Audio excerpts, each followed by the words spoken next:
And welcome back to Match Race France to Marseille and the first event of this year's World Match Racing Tour.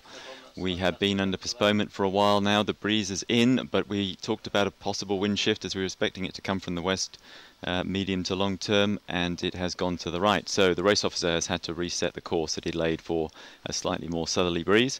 So we've had a bit more of a hold, and I'm afraid we're not quite underway yet, but this time we are thinking we'll stick around because it really can't be that long. We just saw the race committee send the windward mark up to the position. I can see it right out of the front of the window here, and we're hoping that we're going to be going very, very soon. I believe we have an update from Craig Mitchell on that. Yeah, thanks, Mark. Just spoke to the PRO, Philippe Gomez, and he's ready to go. He's going to be going into the attention within the next 5 minutes. So just laying the course and getting himself under control. But yeah, we're good to go. All right, well, you can see there the top mark boat, the windward mark boat, putting the orange mark in that these guys will have to go round first.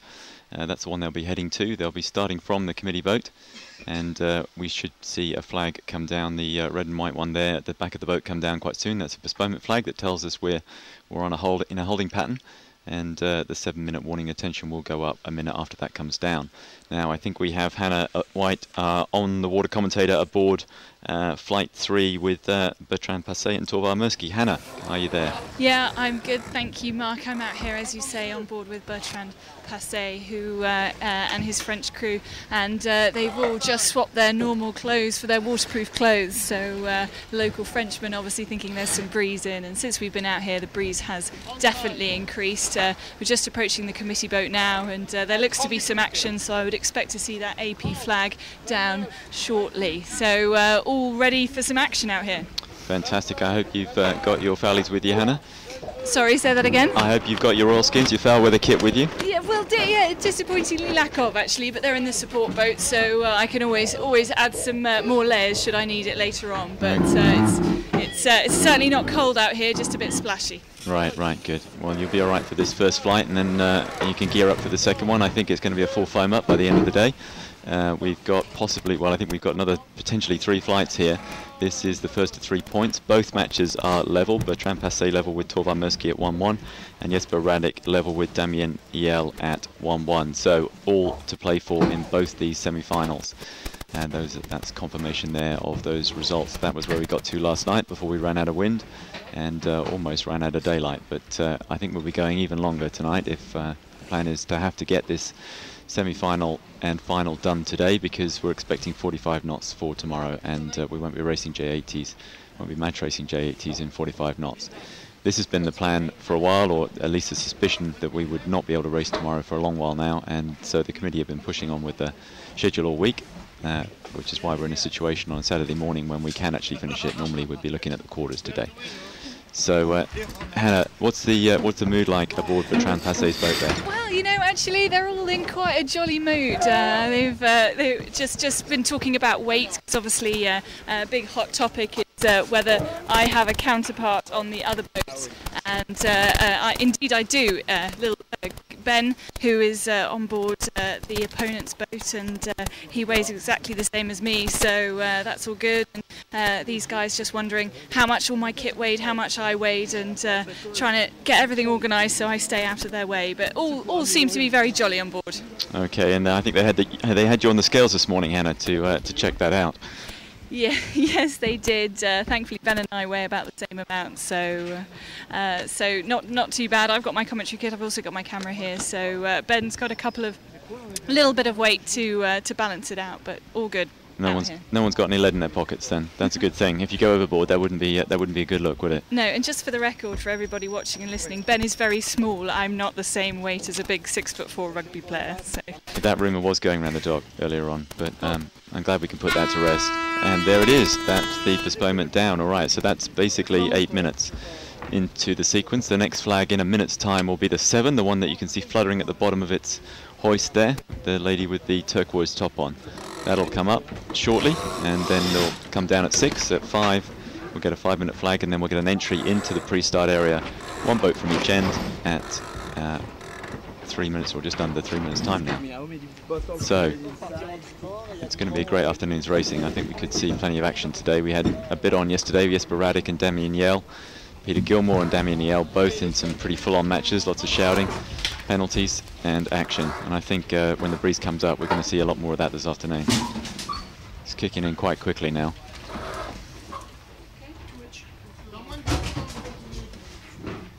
Jesper Radic in the picture there.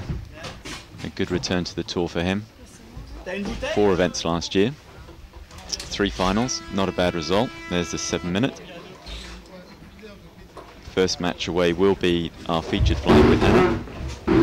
Bertrand Passé coming in from the port end, the blue flag on the back of the boat. Torvald Mirsky with the advantage of the starboard or yellow entry.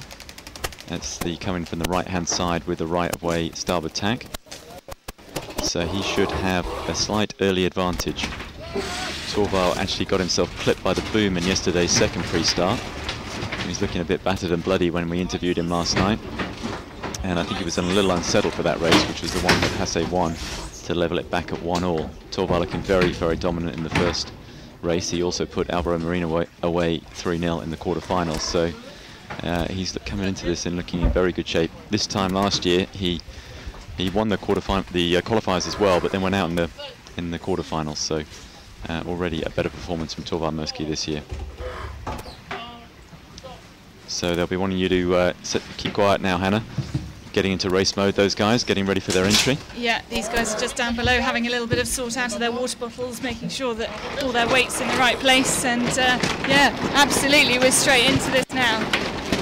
Okay, we'll keep watching this boat now, I think, because we should have a flag shortly, a 5-minute gun. Good opportunity to set your watch if you're watching at home.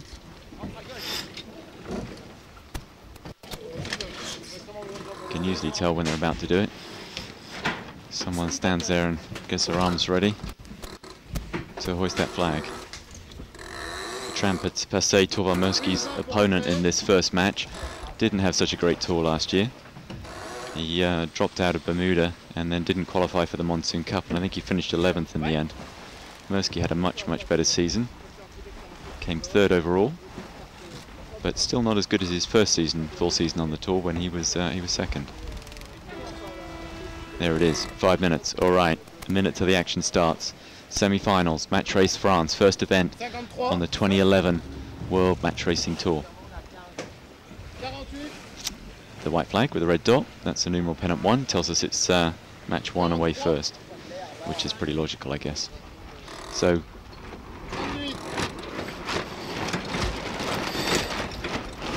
you can probably hear out here, Mark, these guys just tacking around, getting ready for their first entry of this first flight. I'm on board with Bertrand Passé, and we're entering from the port side. You can see Torvald Mirsky in the yellow boat, just lining up for his entry as well at the committee boat end. There we are, we can see them now. Passé in grey mainsail. We should see Torvald Mirsky coming into the picture from the left-hand side very soon. 3 seconds to the gun, to the entry gun. It looks from that angle like Torvald Mirsky's a little late, but I suspect that he wasn't.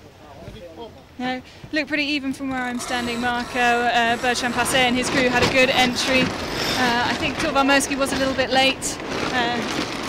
Bertrand turned up quite a lot earlier than I was expecting to, but Mirsky following both head to wind in this very standard match racing dial-up scenario. Flapping of the sails as we sit head to wind here, both bowmen on the bow, all concentrating. Right, so we'll see how they come out of this, but the idea for Mirsky is to get onto port and accelerate away and leave Bertrand Passé slow or unable to follow him quick enough so that Mirsky can get another tack in or a jibe and come back at him on the right-of-way starboard tack. Some separation is no bad thing for that for Mirsky. If he gets too close to Passé, it starts to get uncomfortable, but he looks in good shape there at the moment. Looks like Mirsky's braking onto starboard. Bertrand turning and braking onto port. Bertrand managed to really get a nice exit out of that dial-up scenario. And Mirsky driving around to follow, so we have the chase out to the right-hand side of the pre-start box. It's all looking pretty conventional so far. No one trying to throw any complicated new manoeuvres in at this point. It's always much harder being on board with a team that don't speak English when they're sailing together, because normally I can listen in and find out what they're planning, but these guys are gabbling away in French, and I'm getting the odd word, but that's about it. I had enough trouble getting my lunch this morning, Hannah. So as Bertrand Passet turns up, Torvald Murski is following him. 2 minutes 8 seconds. I think we'll see a few circles down here. A couple more manoeuvres. There's still quite a lot of time to go. Expect to see them generally set up at about 1:30. Wind has dropped off quite a lot in the last sort of 10 minutes since we spoke to you last, or first spoke to you, and it's a little bit lighter. These guys were putting their weather gear ready for some heavy wind, but it has dropped off, and these guys back into roll tacking mode again, trying to keep these little, very light twitchy jades moving fast through their tacks. Very kinetic boats. It's one of the things that Torvald said to us last night when we talked to him about it, the situation he was in at 1-1 with Bertrand. He said he was happy with the pick, the choice of Bertrand as an opponent, because he was the old guy, and he thought they were a little bit more physical in what is a pretty physical boat. Well, these guys seem to be being quite physical with the boats at the moment, but whether they've got the staying power to do it all day, we shall see. But the excitement is getting up. These guys are heading towards the line. Torvald Murski forcing them to keep sailing towards the pin end. Will they be early, though? That is the question. How does it look from where you are, Mark? 1 minute gun. That's 1 minute there. I'm trying to pick the pin. Oh, okay, that's it. The red boat is in the way on our shot. He's just sailed clear, so we can see the pin now. So Passet being chased back to the line. Passet will want to kill the time. It looks like they're pretty close to me, but Torvald is not trying to get under him at the moment. Have they got an overlap there, Hannah? No, no overlap at all at the moment. Torvald moving a little bit faster than Bertrand. Bertrand bearing away. I think he's going to do a late tack onto port. Yep, he's doing that now. Heading off towards the committee boat line. He realised he wasn't going to win the pin end. He was going to be too early, so he's been forced to tack onto port. And I imagine we'll see Torvald... No, got that wrong. Yeah, Torvald is going to tack back with him and try and get the pin, I think, but looks like the pressure might be on Passet now to stay behind the line. That's them surely over the line. We shall see. Plenty of French coming off your microphone, Hannah. There you go. Okay, not a great start for either boat. Passet probably closer and a little bit quicker on the shot that we have. Murski has the left though, and that was the direction that was, or the side that was paying all of yesterday, but these are different wind conditions. It's a new game here with the breeze round to the west. And no sense at the moment of which side might pay, Hannah. Yeah, well, you know, I think Bertrand and Murski were fighting both quite hard for the left-hand side, the standard left-hand side that everybody seemed to want this week, but Bertrand just didn't quite have a minute to win it on the start line. So I was right in what his manoeuvres were going to be. He just did an extra tack, couple of tacks in there before. So Bertrand Passet now tacking back onto starboard towards the middle of the course, back towards the left-hand side of the course. So first cross easily won by Torvald Murski. Yeah, I think he was slightly quicker off the line as well. Great start by Torvald then, sets up in really good shape, and Passet's got plenty on from there, I would say, looking at that shot. I mean, generally you would head towards the land on a beat if you had no other good reason to pick a side, and the left-hand side is where the shoreline is. It's where the clubhouse is, where we're watching this race from. And you can see our camera angle was shooting out of the left, and by the left we mean the left looking upwind, which is obviously slightly confusing when the camera is facing downwind as it is today. On board with Bertrand Passet, and he's just tacked off again, obviously not feeling the love. Murski keeping a light cover on him and tacking back with him. Really get the feeling out here, Mark, that the breeze is building, the sea state is building. The last few days it's been really, really flat out here on the water, and it's a little more lumpy today coming from out to sea. So obviously a very different setup for the boats today, but Bertrand Passet is, Jesper Radek was saying earlier, has a lot of experience in these boats. All these French guys really, really experienced in these J80s, and their gear change, I'm sure, will be as smooth as it can be. And you can see the difference from this shot we've got here, Hannah, of the hiking on the two boats. Murski absolutely flat out with his boys, straight leg like they were sailing a laser. Yeah, the slightly older guys on Passet's boat, on your boat, looking a little less physical, shall we say? Well, I wouldn't like to comment on the state of their abs, but I'm fairly sure the young crew of Torvald Murski, youngest crew on board, just 21 years old, I'm And I would think, I would imagine on paper that they would be a lot fitter than the guys on, or a bit fitter than the guys on Passé's boat. But, you know, these guys on Bertrand Passé's boat have a lot, you know, more experience in these conditions, more experience in these boats. So, you know, even Stevens probably. Yeah, it looks like from here, Torvald Muskie may be edging out a little bit. He looks a touch quicker on this shot, but obviously the camera angle can be quite elusive. Both boats headed right out to the right-hand side of the course. They will be interesting to see. Do you think Passé's close enough to get a tack in, Hannah? Well, sorry, I just missed that last bit. I was just going to say, I don't think Musky's going any faster, but he's certainly pointing a lot higher. That might be down to the hiking ability on the boat, but those guys have to be really careful. Very, very grey area, the hiking, what you can do. You talked yesterday, Mark, about the drop hike and having your backs of your legs, you know, going down the side of the boat, and, you know, as long as these guys can keep their backs straight, keep their abs flexing, they'll be fine. Yeah, they got to avoid the backs of the thighs dropping onto the side of the boat, and that's considered a drop hike, and it's illegal. If you can hike straight-legged, you're fine. So you've got to be fit to do this. And it definitely looks like Musky's edging away from your boat. You're there with Passé, Hannah. And do you think Passé's got room to tack now? No, absolutely not. I mean, Musky quite clearly was keeping Passé out as far as he could, waiting to tack onto lay. There was no way Passé would have been able to tack and get ahead. I mean, he would have had to have. Musky would have cleared him by a long way, so he's managed to keep Passé out, tack first, and you can probably see on your top shot now that Musky has a nice lead there of a couple of boat lengths, and has actually forced Passé to overstand this starboard ley line a little bit. Okay, so that's going to really, really hurt for Passé now. He's going to be sucking dirty air off Torvald Musky's rig all the way back in here to this top mark that's just appeared on the left-hand side of our screen there. You can see the orange mark in the water. So they've got a long way to sail, and Passé's going to sail all of it in dirty air, and that's not going to be good. That's really not going to be good for the Frenchman. This should be a good lead. Passé's actually slightly to windward. I don't know if the perspective is no, that's not not the angle we have. No. Okay. Well, Passé has overstood a little bit, slightly to windward. So Torvald very slightly, probably a boat length further to the left of this course. So won't be in the dirty air, but certainly has overstood and is sailing a slightly longer course now to this top wind mark. Okay. So definitely first blood to Torvald Musky. And Hannah, we might just, if we can, nip down to the pre-start momentarily. We'll see if we can find that picture for you, and then hopefully Craig Mitchell will also be able to update us on what's been going on in that pre-start. We'll hold with you for a while until we've got that set up, Hannah. Yep, no worries. It's a fantastic place to sail here. I have to say the backdrops of these shots have looked great all week, and we'll move across now.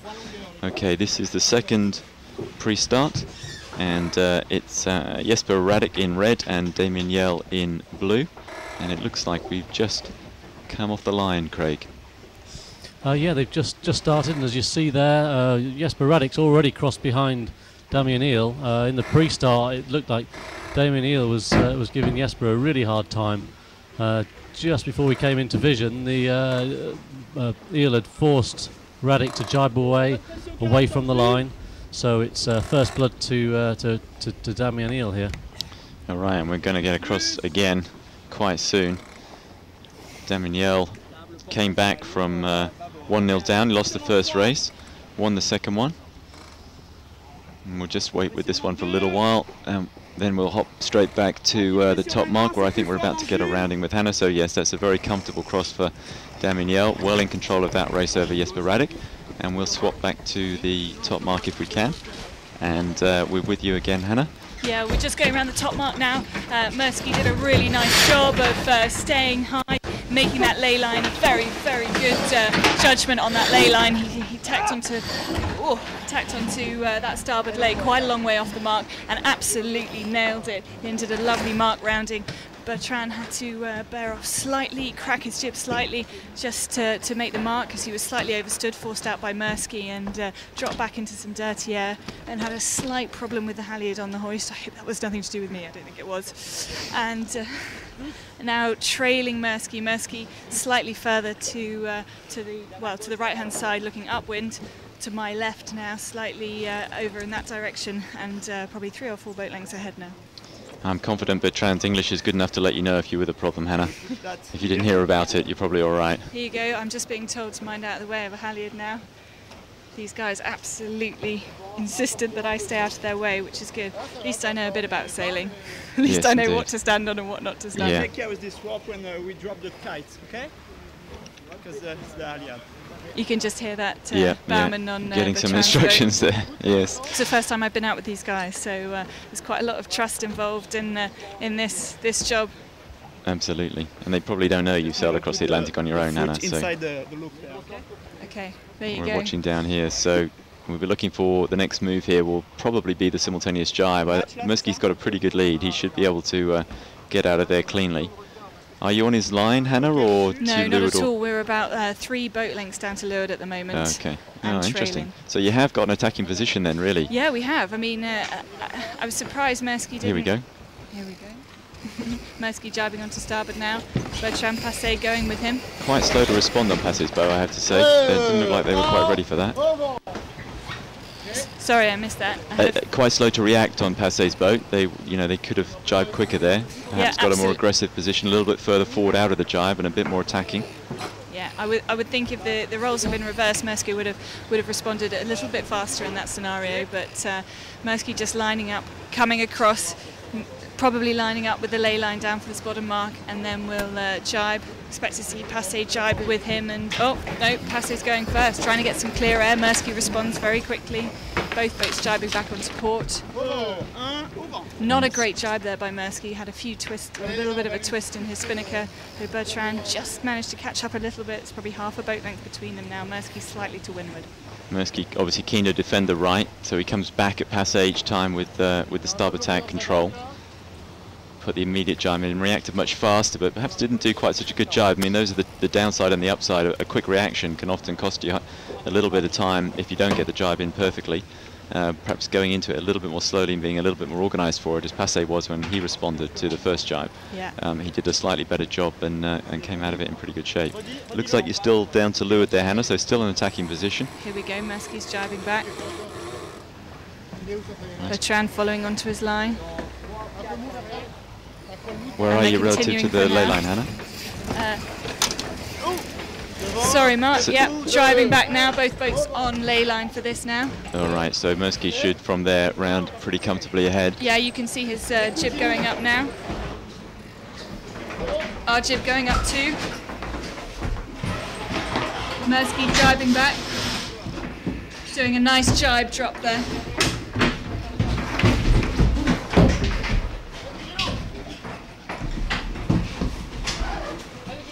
I think Torvald Mersky slightly misjudged that and had to do a little bit of a jibe back to come back, sort of approaching on port, but thankfully had a little bit of distance in between him. Bertrand now rounding the mark, very close to touching that mark. I don't know whether he did or not. I couldn't see from where I was, but I'm sure the umpires will have picked up on it if they did. Attacking off immediately, heading off towards the right-hand side of the course. Yeah, Passé was very close. He certainly closed on this last leg, but I think Mersky came around with a little bit of pace despite the late manoeuvre and has tacked in another controlling position. All right, Hannah, we're going to let you go into that tacking duel for a little bit and just check in with the other match. And there, Craig, is the first boat round, I believe. Yep, first boat round. It's Damien Eel. He protected the left pretty much all the way up the beat, and he's done a really great job of extending on Jesper Radek. So, nice sailing there by Damien Eel. Absolutely, he's been very keen on the left all week, has Damien Eel. He's won that left-hand side off the start line just about every time we've watched him and with any focus, and obviously doing a really great job. So we will go back now to our featured race and check in how the tacking duel is going with Hannah. Yeah, well, out of that bottom mark rounding, we had quite a lot of tacks in quick succession. Bertrand Passé desperately trying to break phase with Torvald Mersky, and in the end, Torvald Mersky decided to let him go all the way out to the right. Mersky solidly on the left. Mersky now tacking back onto port. It'll be interesting to see where he comes out on this cross. I think Bertrand Passé has gained a little bit. I think Mersky still has the advantage, still has a slight lead, but it's still close. In fact, I'm going to get this totally wrong. I think Mersky's pulled out quite a long way, actually, now looking at it again. Sorry. So we just heard from Craig that Damien Eel defended this left-hand side up the previous beat for his the other flight. So defended it and pulled out from Jesper Radek. So it looks like the trusty left-hand side is paying once again here in Marseille. It was certainly the case last year. It's been the case somewhere between 75 and 90% of the time this year, I would say. Oh, that one hurt, I think. Passé having the tack to clear. Yeah, these guys really losing some speed out of the tacks. Just don't seem to be, it seems to be a little bit light here, a little bit lighter. The gear change is slightly slower than I would expect it. And they're just really struggling to keep that pace during the tacks. And Torvar Mersky looks like he's in better pressure just down to leeward on the left-hand side of the course. And, you know, I think they're off. I think Mersky is probably extended a little bit more now. You're not on the ley line yet, though, are you, Hannah? There's still a little bit of golf left in this hole for Passé. He's not got himself locked out yet. No, not at all. We're nowhere near either ley line. I don't know what Passé's plans are. I would imagine Mersky would continue just keeping a little bit of tabs on Bertrand Passé, probably touching back in with him every so often, but we've probably got another 250 metres till this ley line, I would think. All right, so Mersky a little bit vulnerable to a shift in the breeze to the right, which is actually the forecasted shift. So that would rotate both boats clockwise, turn their bows up to the right, closer to the land we can see in the far distant picture on the left there. We have had just a little bit of a right shift there, just a little bit of a lift up on the starboard tack, and it's dropped back off again now, but looking at that, Bertrand Passé taking it, and now it's dropped off, tacking back onto port. Mersky responds on port. I don't think it will have hurt Mersky too much, but he needs to be careful. Yeah, it's definitely a tricky one. If you're in a situation where you're expecting a right shift, sitting ahead and to leeward is worrying, but then if you think you're going to the favoured side for pressure, for breeze, out to the left, then that should balance it out. And Mersky obviously deciding, you know, once Passé attacked, that he didn't need to give him any more leverage and just to go with him. Looks like he's a little bit higher than you at the moment, Hannah, on Mersky's boat. He seems to have been consistently higher through the whole race, actually. I'd definitely say Mersky has the advantage upwind on board. Bertrand Passé had a little bit of an advantage speed-wise downwind on the last leg, so... Mersky's height has helped him, and he's climbed and really widened the gap between the two boats now. These guys just lining up, ready to tack onto the starboard ley line to go up to that top mark. All right. We'll get an update shortly from the other boats, which I think are close to or just around the leeward mark before you get to your top mark, Hannah. And here it is. Hopefully Craig can give me a little update on this one. Yeah, Damien Hill, there you see he's just round the leeward mark. He's really just done one jibe down there, kept an eye on Radek, and he's just extending. So this one going very well for France indeed. Damien Hill from France ahead of Jesper Radek from Denmark. While back up at the top mark with Hannah, I think we're approaching the windward mark and a rounding. Not looking quite so good for France. We have Torvar Mersky's Australia well ahead now there, Hannah, it looks like. Definitely not as good for France as it is in the other race here. Mersky crossed a long way, well, quite a long way ahead of Bertrand Passé. He then tacked back onto starboard, and he's just approaching the top mark, just about to tack back onto port and round the mark now. He's going round, so I will do my counting. 1, 2, 3, 4, 5. I mean, this could go on for a while. Yeah, I reckon we're about 30 seconds behind Torvar Mersky, and he has really extended up this last beat. So it seems that they were right to be fighting for the left off the line. There's no question about that. Both the last beats that we've watched or kept tabs on, the left-hand side is paid, looking upwind, and that's the side that we saw these two guys both fighting to control at the pre-start. Now going around the mark. Sorry, Mark. So you can see what a lead Torvar Mersky now has compared to the left, the last mark rounding, top mark rounding we had. Yeah, great extension from Torvar there. They'll be very, very comfortable at this stage. They've only got one leg to go. It'll put them 2-1 up in this semi-final. And that's pretty good shape, obviously. It's then all last ditch for Bertrand Passé. He made a couple of quarterfinals last year on the tour. Didn't get any further, though. Looked pretty unsettled all year. I think, obviously, there's quite a lot going on in the background with the left. A left sailing team, America's Cup challenger, in search for funds like many, many others. Bertrand Passé, grey boat on the left, Torvar Mersky, yellow mainsail on the right. If you've just joined us, it's the featured match this afternoon. It's this flight 3 of the semi-final. here in Marseille, Match Race France, first event of the World Match Racing Tour.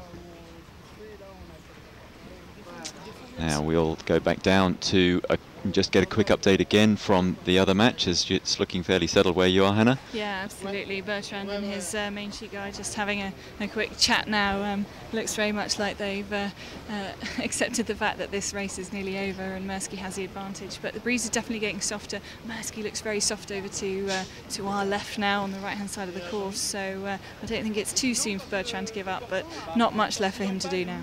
And not much left to do in this picture either. We have Jesper Radek on the right, looking pretty much tucked away in Damien Yell's back pocket. There's really nowhere back from that one either. So two very dominant performances here, one from Damien Yell, and as we see Torvar Mirsky, the other man in control of his match, appear from the left-hand side and sail out towards the right-hand side. And we'll go back down with those now with you, Hannah. The camera will, there we go, to Torvar Mirsky. Yeah, I'm back with you too, Mark. Sorry, I was just doing my other duty on board, which is to save any sort of sunglasses or caps which fall down the forward hatch when these guys are hoisting and dropping their sails. So just had to deliver a cap back. Right, not close enough really to attack on the jibe, but Trampassé, that's a very big gap. No, not at all. Really not at all. Mirsky does look soft, I have to say, but he has a big lead, and I'll be expecting him to stay over there and then jibe back onto his approach towards the finish line now. Right, Mirsky will be happy to get out to the edge of the course, reducing Bertrand Passé's options to attack, as long as he can get his jibe in with clear air, which he most certainly can at the moment. The backdrop there of the Marseille shoreline. Beautiful day in the south of France. The dogs will be blown off chains tomorrow, which is why we're pushing on with the programme, trying to get through the semi-final and the final today. There's the jibe from Mirsky. That should probably be the final jibe, do you think, Hannah? Yes, the committee boat is absolutely bang on my bow right now, and Mirsky going to cross comfortably, not quite as comfortably a lead as he had at the top mark. He's definitely lost in that softer breeze on the side that he was with. We had slightly better breeze, slightly better boat speed, as I mentioned, downwind. So Mirsky crossing in front now on a starboard jibe, clear of Bertrand Passé, who continues on a port jibe. But Mirsky will have to do one more jibe before the end. Right, so Mirsky cruising down. You can see the orange leeward mark there in the frame. Not far from the finish then. Committee boat coming into the frame there on the right as well, the big grey boat. And that's where Tobias Mirsky is headed for to close out match 3, flight 3 of match 2, to use the correct terminology. We'll be watching for the yellow flag that signifies that Torvar Mirsky has won this one. That's the, you can see the race officer standing on the top of the cabin there with the yellow flag. He's going to pull that up any second now as Mirsky slides out of the picture to the right. And Bertrand Passé slides in. There it is. There's the yellow flag. So Torvar Mirsky goes up 2-1 in his semi-final against Bertrand Passé. As we can return to the other one perhaps for a quick update while you get your spinnaker down, Hannah, and then perhaps we can come back to you for an interview with Bertrand. Okay, no worries. All right, there we have Damien Yell rounding the top mark. Still, I believe, Craig, with a comfortable lead over Jesper Radek. Yep, just plain sailing for Damien there. He's just loosely covered and extended, and I don't think anything's going to stop him from winning this one. No, not much now. I mean, obviously there was a little bit of a closing on the last run, but that's a big old gap. We've seen Damien go out of the picture with his spinnaker up a while back, and Radek only now getting to the windward mark. So that's looking like a comfortable win for Damien Yell, which will take him to 2-1. Radek won the first race, so Yell pulling this back pretty nicely and forcing Jesper Radek into a must-win situation for this fourth race. That's a huge gap, though, I have to say. Hannah, do you think you'll be able to talk to Bertrand? Let me just have a quick word. Bertrand, would you mind talking to me briefly? I can. You just talk me through your race quickly. We won the left at the start, but unfortunately we don't get it. And they do a better job in the press start. We were a bit too early. And so we tried all the race to stay close to them and to have opportunity. We were close to an opportunity at the bottom mark, but was not enough close, and at the finish as well. But I think the key is the start, so we need to start better. Okay, I need to start better. Okay, well, good luck in the next race. Thanks, Bertrand. Okay, Mark, I'm going to get off, and you can tell me who you'd like me to go on board with next, please. All right, you're going to be on the other featured match with Damien Yell and Jesper Radic, and Hannah, you're very happy to choose who you'd like to sail with. We'll let you sort that out. Okie dokie. So we'll say goodbye to Hannah for a little bit while she gets herself onto the rib, ready to swap across to this other match for Flight 4. And we have Damien Yell there leading down, so much better performance of France in this one. Bertrand Passé accepting that he really lost that one in the pre-start. Both boats fighting for the left. Torvar Mirsky got it, and really just closed it out from there. Craig, I don't know if you can remember what the start. Did you see the pre-start of this one? I believe it was Yell that had the left here as well. Yeah, the pre-start in this one, it looked pretty even for some of it, and then right in the last minute, Yell managed to get Radic on the back foot. Forced Radic had to was basically on port tack, and he was forced to jibe away from the start, and I think that threw him off his game a little bit. And then Yell just went up to the line, and then Radic had to dip behind him, 30 seconds after the start. So it really was not a great start by Radic, and he just never got back into the race. Yell just protected that left-hand side and walked away. Right, so Jesper Radic will need to pull one out of the bag in the next one. He's held a particularly strong performer, as well as was Torvar Mirsky in the quarterfinals, but not translated it into a success on this one. Radic there looks a little, I have to say, the body language looks a little defeated as they come down here, unsurprisingly, given the gap. We've also got a boat swap coming up, and I think that we have a pause at 3 o'clock, commercial break, so we will have to leave you at 3 today. So I think we're going to get one more flight in, aren't we, Craig? Yeah, I'm pretty sure Philippe will be keen to get another flight under the belt. I mean, this is match point, so it could all be over after the next one. But don't expect it to be the last one. So we have Damien Yell coming down here in blue, about to close out his match against Jesper Radic, and as Craig says, that puts both matches on match point.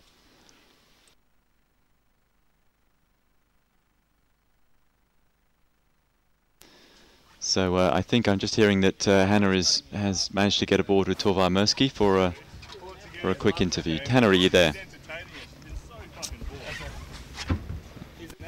Yes, I'm here. Hi. Sorry, everybody. I'm just sitting here with Torvar. They're just on a boat swap, and I thought I'd be really cheeky and ask him if we could just talk about that last race, Torvar. Yeah, really tough race. Really happy to get the win, and boys did a good job. We got a good start, and just were able to pick the shifty winds here and keep it going smooth around the course. Bertrand had a little bit of a deep mode on us downwind, which made us nervous, and he caught up each downwind, but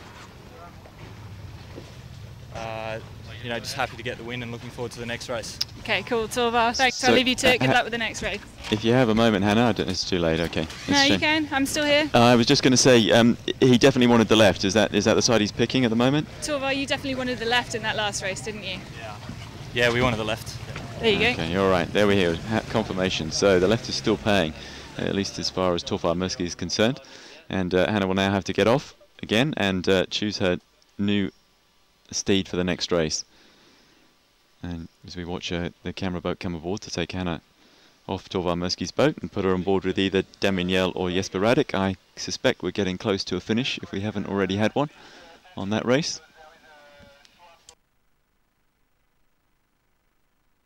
Okay, no problem. So, yep, I think we have confirmation of the win for Damien Yell. So we should have a leaderboard coming up shortly, which will tell us that Damien Yell is 2-1 with Jesper Radic and Torvar Mirsky 2-1 with Bertrand Pace, and there it is. It's right down to the wire for those two guys in the left-hand column, Bertrand Passé and Jesper Radic of Denmark. It's really, really a must-win race now, or they're going home, and Mirsky and Damien will proceed to the finals. Now we'll get one more flight in before the 3 o'clock break, and it's a commercial break, and we'll figure out before then what the plan is for the final. Boat swap going on. The idea is that to make it even, if there is any differences between the boats, we try to even it out as much as possible in the knockout rounds. There's a boat swap after flight 1 and then another after flight 3. So these guys have been in the same boat for 2 races, and they will now stay in these boats until this is concluded one way or the other. So if you thought you had a slow boat, you've now got a quick one till it's over. If you thought you had a quick boat, you've now got a slow one till it's over. But we've seen examples of where the psychology of who thinks they're in a quick boat and a slow boat suddenly doesn't count for much when someone else gets in it and makes it go fast. We've seen that a couple of times this week.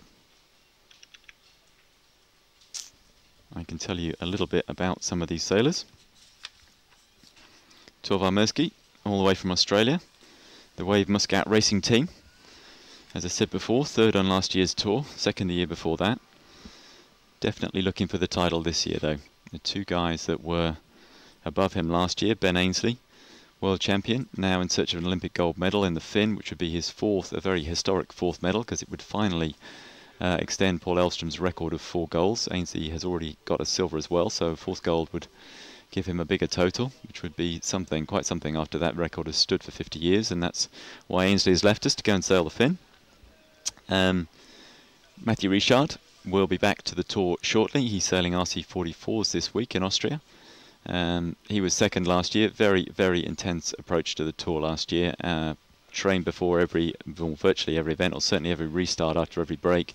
A really structured, thorough approach, and it didn't pay off for him in the end. He lost out in the final couple of days at the Monsoon Cup to Ainsley. A very forceful victory from Ainsley. Richard this year taking it a little bit cooler. Perhaps not quite such an intense approach could work off for him. He's sailing some other boats, doing some other things as well as the tour. So you don't have to count, or you can't count all 9 events. And so you don't have to attend all 9 events. And sometimes just not doing everything and taking a little bit cooler, perhaps not giving it quite so much weight in your mind, takes the pressure off a little bit and allows for a better performance close to the end. So we'll see what Matthew has to say about that when he rejoins us. Mirsky's opponent, Bertrand Passé. Strong French representation here, as you'd probably expect, for Match Race France. Leading the left sailing team, as I said, Passé is something of a match racing legend, winning the Match Racing World Championships in 1994 and the Tour in 2000. He's been a regular in America's Cup teams since the late 80s. That's he actually started, I think, as navigator the same year I did, 1987 in Fremantle. So we've been around for a while. He's still sailing. I'm here talking about it. You can draw your own conclusions. But by his high standards, Passé didn't have a good season last year. As I said, he dropped out of the last 2 events and finished 11th eventually. Now, interesting comparison on the win-loss ratio for these 2 guys. Mirsky was 60% last year, win-loss, and Bertrand Passé only 42%. So that tells you the whole story, really. We did some calculations, we ran some statistics, and we worked out that the average win-loss ratio for the world champion over the last 5 years was 62%. So that's what it takes on average over 5 years. It's been won with different ratios. Ben Ainsley, obviously, win-loss 59%. Adam Minoprio the year before in 2009 was 60. World champion in 2008 was Ian Williams with a very dominant 64. Not quite so dominant in 2007. Williams a double world champion, winning it back-to-back with 58% the first time. And an incredibly dominant performance from Peter Gilmore in 2006 with 68%. That was, I think, the end of a 3-peat, that championship for Gilmore. 3 back-to-back. A fantastic performance that he's struggled to repeat since then. Not really been up there. Went out yesterday in the quarterfinals. Didn't make the quarterfinal round the year before in Match Race France, so it was an improvement, that's for sure. So that's Mirsky and Passé. On the other side, we have Damien, also French, obviously, French match racing team, and teammate and rival to the #1 seed, as Matthew Richard, I mentioned earlier. Yeah, a little different in temperament. He can go off, as they say. You like the blue touch paper correctly, as Mirsky did on him in Sweden last year. And we saw the full meltdown on Damien's boat, and he's going to have to control that this year if he's going to improve on the result. I think his best result was an 8th in the 2009 Tour. So in the best result in an individual event, Match Race Germany 2009, so Damien Yell. But a very, very smooth performance so far, really looking good, I have to say, at Match Race France this year. And his opponent in this semi-final, Jesper Radek from Denmark, a country with a strong, very strong match racing tradition actually. Now with Adrian Lee and Partners Racing Team, new sponsorship that Jesper announced just before this regatta started. Tour champion in 2003, America's Cup semi-finalist before that. He was the youngest champion actually in 2003 when he won. Adam Minoprio broke that record when he won it in 2009. Some great, fabulous cameo performances last year. He appeared in the finals, Germany, Sweden and Bermuda, got beaten by Ben Ainsley twice. The first time 2-0 in Sweden, the second time there was a whole lot of fireworks in Bermuda. I think it was 3-1 there. Jesper went down in the end, but there was some fair amount of controversy over the umpire calls in that match, as I recall, and an awful lot of shouting. But Radek, a very, very cool customer. They call him the Terminator in some quarters, we heard this morning, although I'm not sure if I'm allowed to repeat that. I could be in trouble already. Dave Sweet will be boxing my ears. I'm passing that on. But Radek back on the tour full-time this year. Very serious about winning it all. Started with that with the qualifying event in Marseille earlier this year in March. Win-loss ratio last year at the 4 events he did do was 68%. I think it's pretty clear that if he keeps that up this year, he will be very, very hard to beat indeed. That's a better ratio strike rate than anybody's won it with in the last few years. I think only matched there by Gilmore in 2006 with a 68% record. So those are our semi-finalists. You can see the names going on the mainsail, so we can tell who's who. Damien Yell, just about the last to get organised there, I think, in red for this one. Torvar Mirsky will be first away against Bertrand Passé. Mirsky in blue this time, the blue flag, the port entry, and Passé with the starboard entry, so slight advantage to Passé off the line.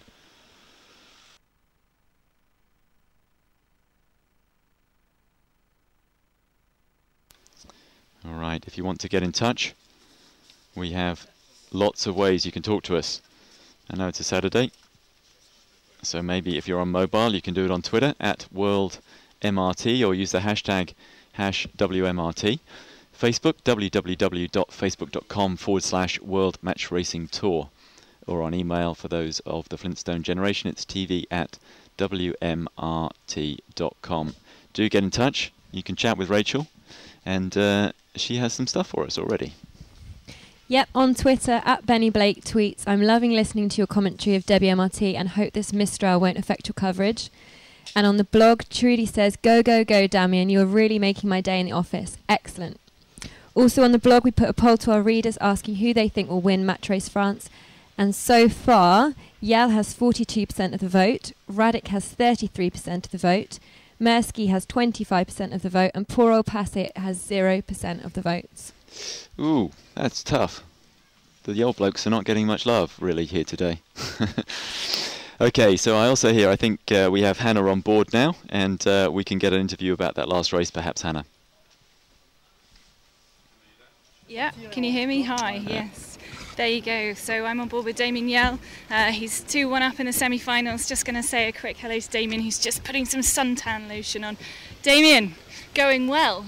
Yeah, very nice match. We won the pre-start with 5 or 6 boat lengths, and we stay in the first of the match.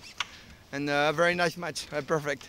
And not easy conditions out here. The wind is up and down all over the place, but you seem to be managing well. Yeah, it's very difficult. The weather is very shifty now, and the wind is very slow. And but the match is very important now, and you stay very focused, and we will see. I was with you yesterday when you got into the semi-finals, and there were big celebrations on board. I hope to see this if you win this next match. Thank you.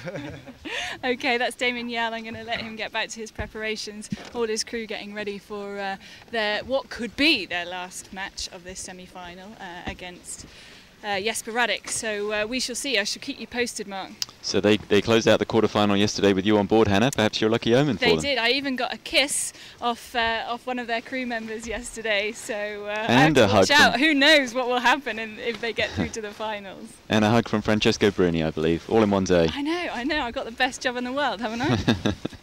Lots of jealous girls out there now, Hannah, for sure. Absolutely. How's Simona in the office dealing with the Oh, fact that I'm she's on board with just Damien? fuming at the back there, fuming. All right, we're looking at the committee boat, and I think Craig is going to give us an update on the plan. Yep, Philippe Gomez, the PRO, he's ready to go, and he's going to be going in about 1 minute and 20 seconds into sequence. So stand by. Fantastic. All right, Hannah, so you're going to get a 7-minute gun, I think, in just over a minute's time. Yep, these guys are all getting geared up. The watch is ready on the mast. Jib's going up. These guys are focused and ready for some action. All right, brilliant. Now this is must win for Bertrand Passé and Jesper Radek. It's going to be very, very interesting. We will get this one in for sure before our 3 o'clock, before we end our live session. We'll stay with it till the end of this flight, obviously. And then I know we have a break for a sponsors featured race, which we will not be covering. And we will put a strap up after that to tell you what the plan is.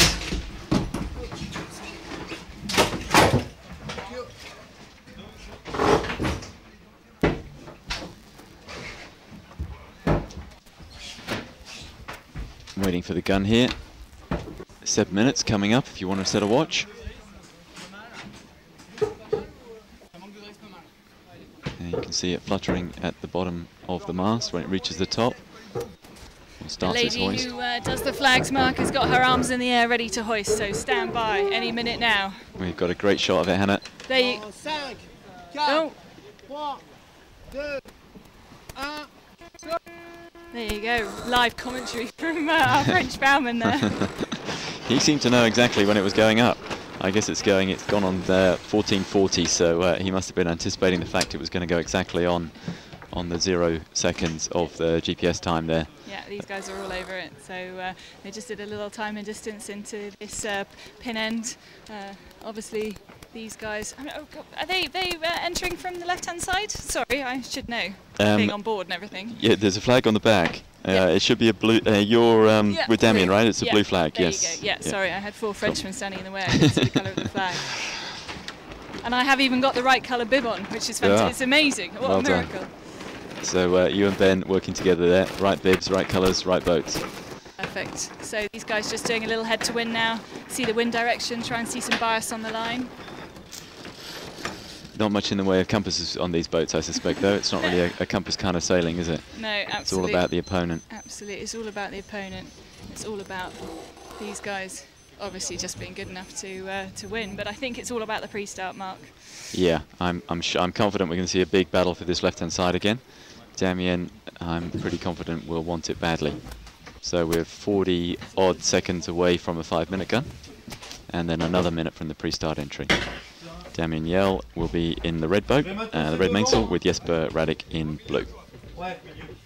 And we can see Torvar Murski in the frame at the moment. They will be the first start. Are you sure? Okay. So, counting down to a 5-minute, just over 15 seconds. Everybody on the committee boat ready to go. Torvar Murski in grey this time. After the boat swap, grey mainsail, Bertrand Passé yellow.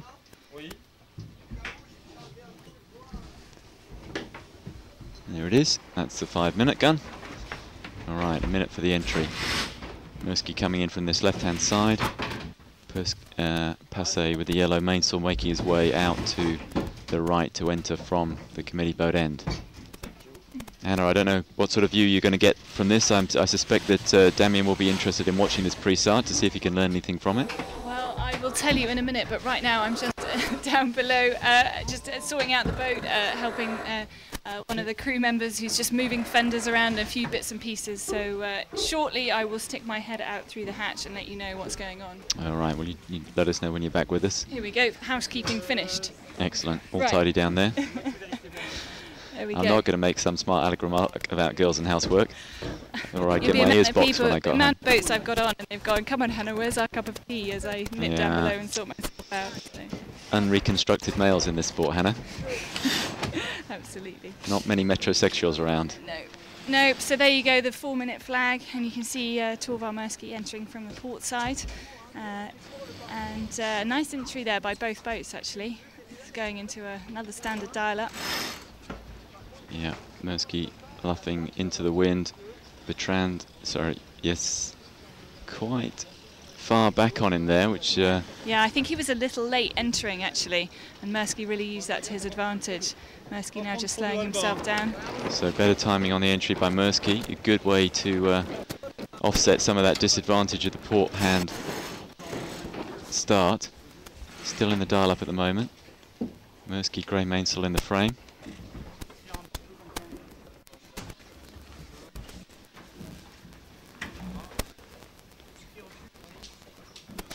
Committee boat in the background. Both boats left head to wind. Murski falls off onto port. That's interesting. It's got really quite light down here, Mark. I have to say the breeze is dropping off a little bit, and I really thought it was going to start building, but it's definitely got warmer. Breeze is a little lighter. Yeah, very much so. You can see it from the window. It looks quite light at the top mark too, so could. And Craig's calling a big right-hand shift as well, so that might change the game completely. What's interesting here is that this is quite a long dial-up too. It really is, isn't it? You can really tell the amount of breeze there is by how little those sails are flapping in their dial-up, you know, 15 knots of wind, and those sails will be flapping themselves to bits, but right now they're hardly moving in the dial-up. And the longer the dial-up goes on, the tougher it gets for Torvald Murski on the left-hand side here. He needs to get out of that corner, and there it is. He's got Passé away. Passé breaks right. Murski backs down, accelerates and follows. So he's out of trouble, Murski. At this stage, I don't think Passé has enough of a lead as he leads out to the right-hand side to come back at him and force another dial-up. So we are going to go, I suspect, deeper into the pre-start box. We may see a circle, we may not. We've only got 1:45 to go, so normally you'd expect the lead back, the turn back to the start line at somewhere around 1:45 to 1:15. And I think that by the time they put this jibe in and got deep, that's about where we'll be. Murski trailing Passé in yellow, Murski with the grey boat this time. Damien Yell just doing a wind check out to the left here, watching this pre-start with Hannah on board. Yeah, all very quiet on board at the moment. These guys just sucking in what's going on the race course, watching the other pre-start, seeing what everyone's doing, trying to make a little plan, just get into the zone here. I'm going to talk very quietly because I don't want to interrupt their thought processes. Just over a minute, there it is, there's a minute, and really important to recalibrate your time and distance clock here because the wind's dropped off a lot, the boat's going to be moving a lot slower, you're going to be approaching the line a lot slower, and it would be very easy to misjudge this and be a little bit late here. Passé trying to push Murski. Both guys, as we expected, look like they want the left, which is actually the right in the picture. We always talk about the left and the right as if we're looking upwind. Not particularly easy, perhaps, to follow on a day like today when the camera's looking downwind, but they're fighting for that black mark in the foreground. 25 seconds till their start.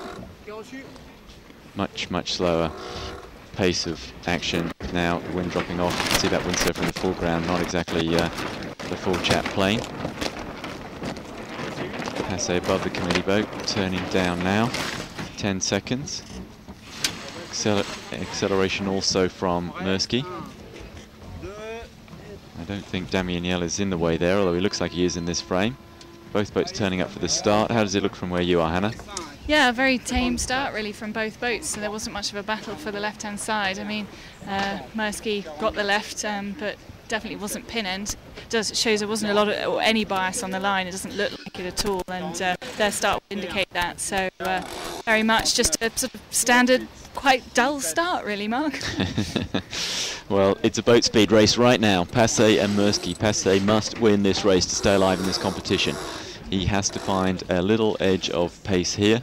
Murski tucked in almost tight to leeward, and I don't know if that tack was forced by Murski, so Passé had to tack away, or whether he chose to take a dig out to the right. But whatever, Passé has gone and broken right. Mersky still heading left.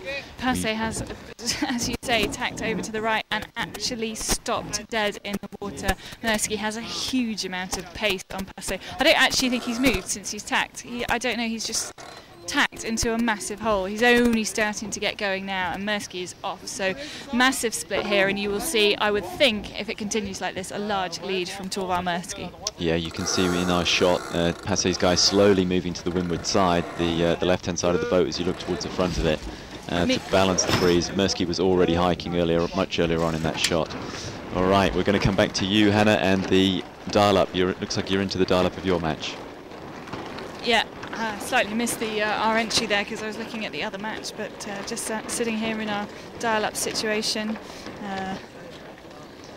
So Radek, as you can probably see from your screen, a little bit further towards the committee boat, just trying to keep Damien Eel off to the left-hand side.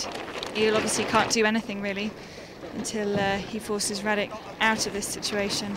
No, and to do that he needs to edge the boat, use the sails and the rudder to just edge the boat closer, to close the gap between him and the windward boat and start to make it uncomfortable. Radek struggling now, really waggling his tiller, asking to back the jib. And he's out of it, he's broken out of it onto starboard, trying to force a penalty onto Damien Eel, but Damien Eel managed to do a very, very good job of breaking out onto port and staying out of the way of Jesper Radek. Fantastic sailing on board Damien Eel's boat. Real teamwork there. Yep, that's called the steel balls, backing down and crossing behind the right-hand boat. Pulled off quite beautifully there by Damien Eel to get out of trouble. Out of that port side in light air, the port can be a real death trap because the boats can sit forever. The heavier they are and the slower they are, the longer they sit. So in J18 like this, you've got a pretty good chance of getting out of it at some point in the 4 minutes, but you can also do it quite spectacularly early on in the dial-up as Eel did there. Yeah, that was fantastic sailing by Eel. Everyone just did all the right things with all the right sails, and they had a little puff of wind and just managed to get themselves out of trouble. Radek now leading away from the line with Damien Eel trailing him. Right on his tail too, so now it's all about time and distance. We have, I think, just 1:52. Yeah, just under 2 minutes. So it's all about looking back. You can see all the heads pointed back towards the line, trying to calculate how much time it's going to take to sail back there from where they are. You can hear turns. All the calls on the boat. We've got two different people, one calling actual time and one calling time back to the line. So Damien Eel can work out exactly when it is that he needs to turn back.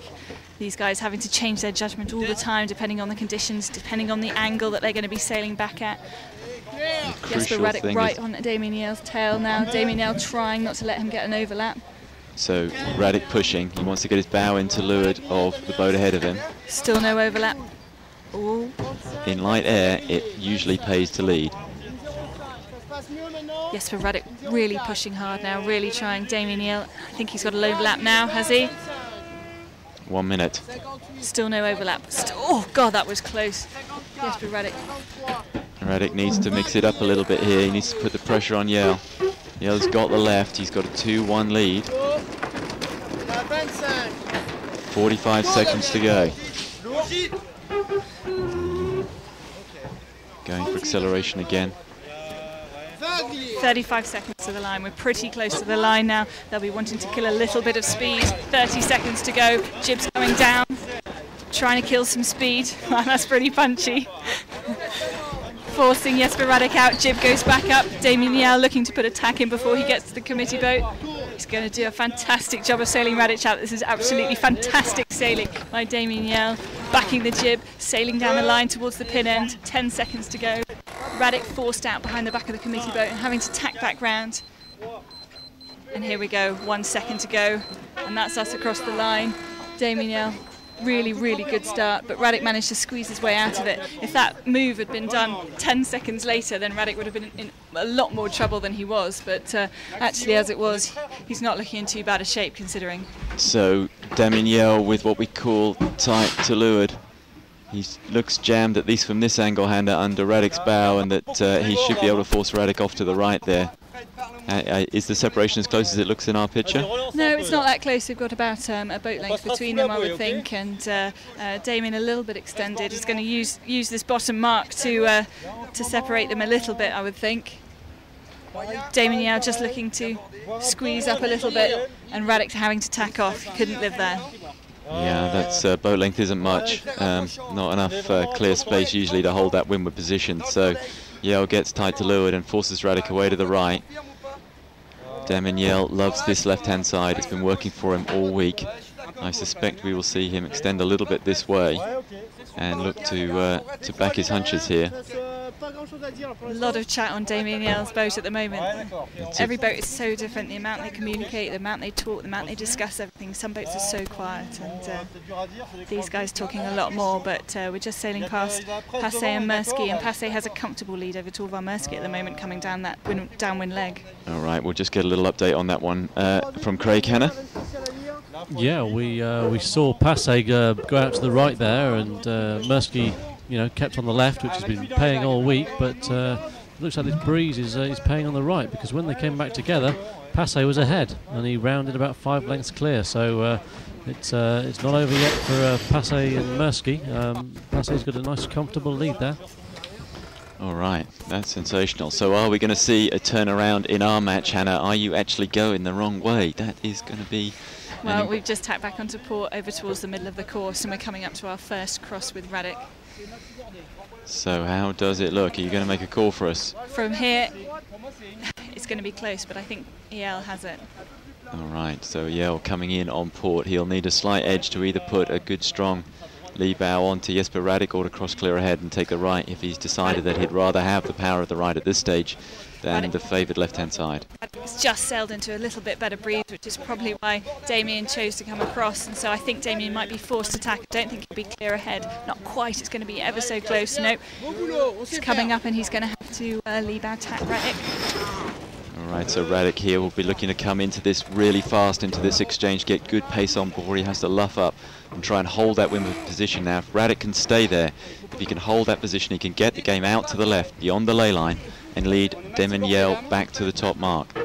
So it's all about speed now, Hannah. It's all about whether or not Damien Yale can work his boat close enough up to and far enough ahead of Radek to affect him with his sails and force him back onto port tack, onto the other tack.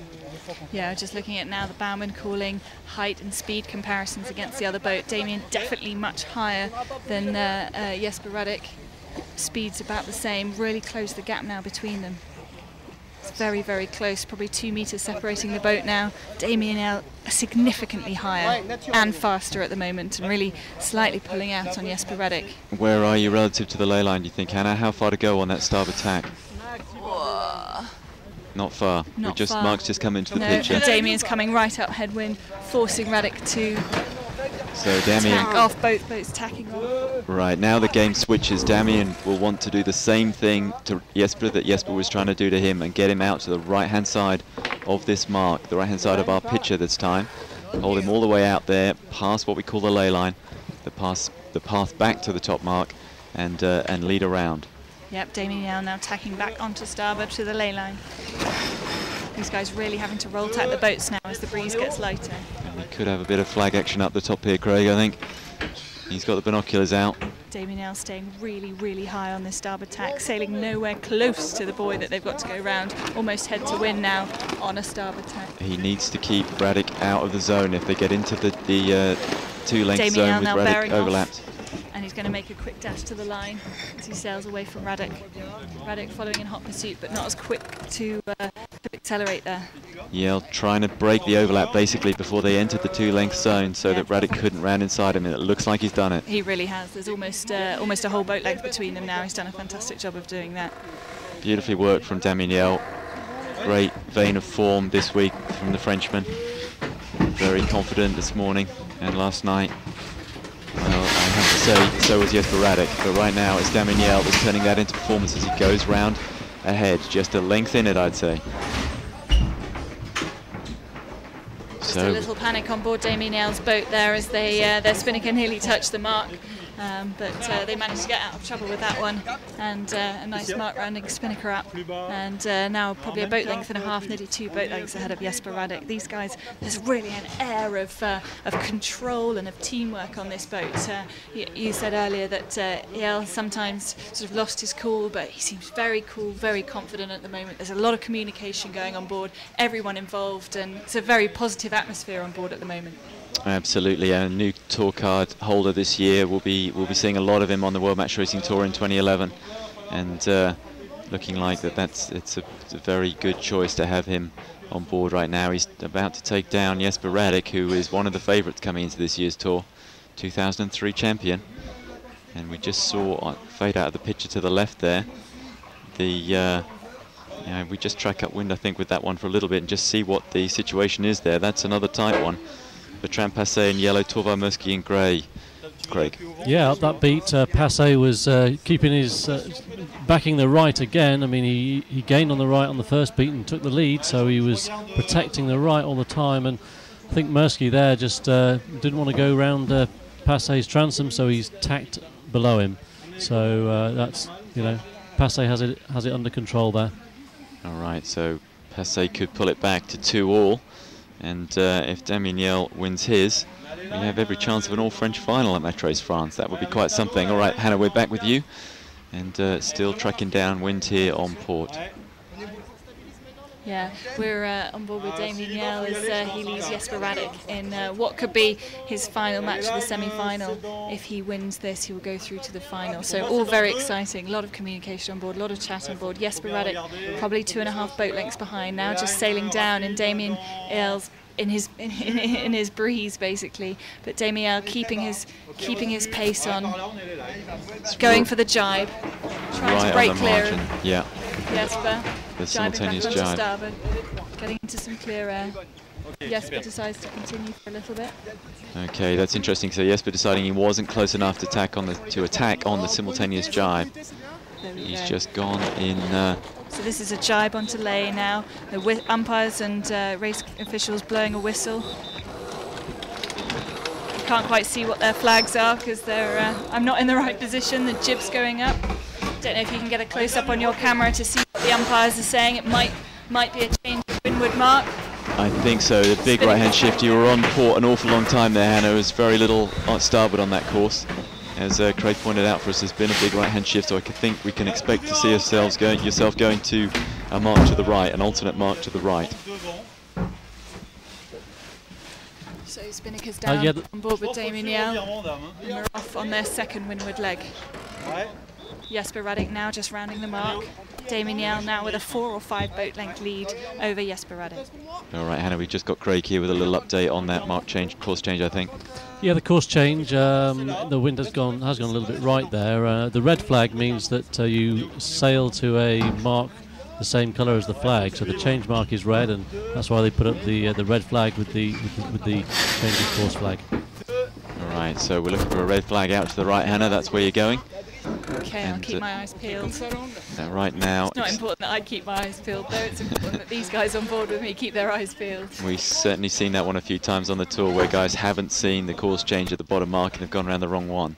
But the way these guys, Damien Yael, are sailing, and with his French match racing team, I don't think they'll make that mistake here and blow this one. They're about to go 3-1 through into the finals of Match Race France if they can hold this lead for one more lap. Nice, smooth work, crew all moving together through that tack on Damien Yael's boat. You know when they're starting to get a bit stressed because they look a little ragged.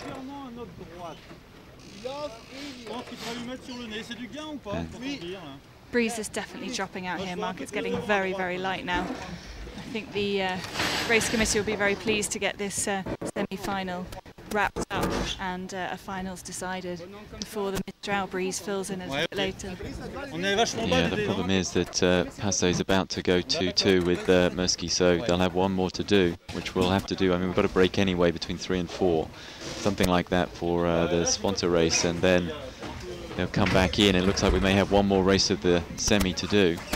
And I suspect that may work out quite well because that sponsor race could be done in this light air and then it should puff up again later to finish the semi-final off if Muskie can't get back past Passé.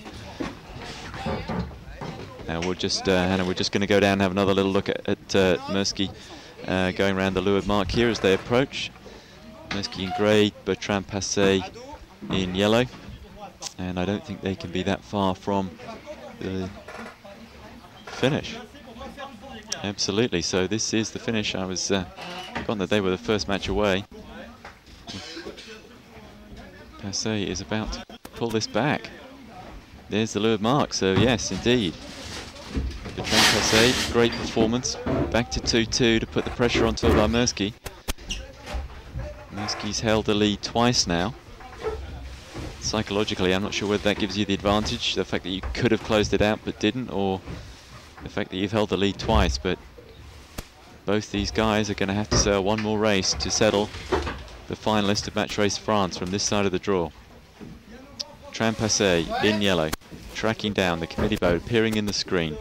We are looking for a yellow flag. Passé entered from the right, and we should see the yellow flag go up very, very soon on the committee boat. Right now behind Torvar Mirsky. There it is, yellow flag. So Bertrand Passé, fantastic performance from France there to score it at 2-all in that first semi-final. So they will be sailing one more after the break. Can Damien Yell close this one out and give himself a little longer rest before he has to race his final against one of Mirsky or Yell? What's happening where you are, Hannah? Yeah, well, it's looking good from where I am. Just some shouting going on now, asking the mark laying boat to move out of the way of the new top mark. They've spotted it. It's a red cone.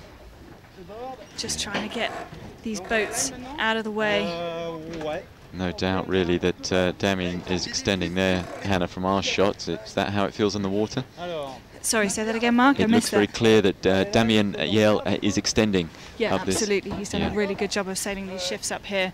It was just all that shouting was about a large spectator boat that's exactly to windward of the windward mark, and they're worried about a wind shadow. So as this breeze is getting really light, you can see their concerns. So just getting ready to tack onto port ley line. Jesper Radek a long, long way behind now. Looking good for Damien Yell, but I have to say in these conditions with the wind dropping out, it always leaves an opportunity. You can't be sure until you're around at top mark and down the final run and through the finish line that you're going to win this. You can see the guys now, such a different picture to earlier on today. Just only an hour ago when we started this race, or the flight before, it was flat out, straight-legged hiking to keep these boats moving fast. Now it's tiptoeing around very gently, trying not to shake the wind out of the sails, trying to keep the boat moving, trying to keep the flow over the keel and over the sails. Yep, just going around the top now, Mark, and sneaking with Spinnaker. Spinnaker goes up. Damien Yell managed to clear Jesper on a port tack by quite some way. Jesper Radek now rounding the mark. So this lead has extended and compressed and extended and compressed, and it must be still about 5 boat lengths now, I'd say. Yeah. But breeze dropping all the time. These guys moving much more gently around the boat, and there is now a huge posse of spectator boats and race officials and other boats down by the race finish waiting for this race to conclude. But right now it looks like Damien Yell has almost got himself a place in the finals. Alright, so that's 5-length gap. I think we'll try and bring you the finals. It depends a little bit on how the conditions play out, but we'll take a break between 3 and 4 at the moment, or from the end of this flight until the racing resumes. Sometimes after 4 o'clock we'll keep the strap line up so you know what's going on, if you can stay with us through the afternoon, and hopefully let you know when we can bring you the finals of Match Race France. But obviously it's very condition dependent. I was just going to say, Mark, there's no way you can leave this match until these guys have crossed the finish line, because you will hear some absolute jumps for joy as they cross the finish line. It really means a lot to these guys. They're desperate for that place in the final, and they're so close to getting it now. Well, Matthew Richard, of course, won here last year, so it was taken by the well, not exactly the hometown boy, but certainly the right nationality last year. Very happy Matthew Richard last year. Started his tour off in fantastic form, led the tour the whole way until the final event when Ben Ainsley sneaked past him on the final weekend of the whole tour. Just astonishing finish to last year's tour. Matthew Richard, a very, very disappointed man, very dignified in defeat though. Damien Yell will, well, it would be remarkable to see another Frenchman lead the tour out of this first event again this year. But he's certainly going to be, at the very least, a finalist right now. That is a massive lead, sailing these boats beautifully, very smoothly, very quick, slipping away quite consistently here from Jesper Radek. Damien Yell in red, Jesper Radek in blue. Radek must win to stay alive, and he is staring defeat in the face. I think it won't be long before we see lured marks and committee boats appearing in the right-hand side of these frames either. Well, it's an ugly jibe there from Damien Yell. Felt a bit shaky, Hannah. No, it's all good out here. These guys just keeping a nice loose cover on Jesper Radek, who hasn't managed to gain anything back on Damien Yell.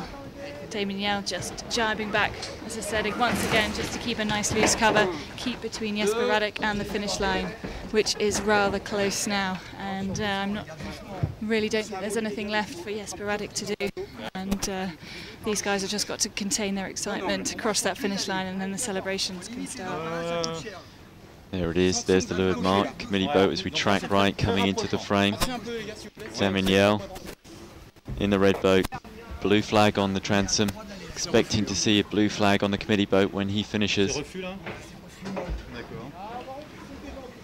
Creeping down, not far to go, Damien Yell about to be a finalist at Match Race France.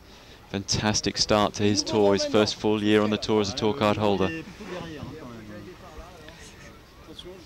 So holding your breath, Hannah, for the celebrations.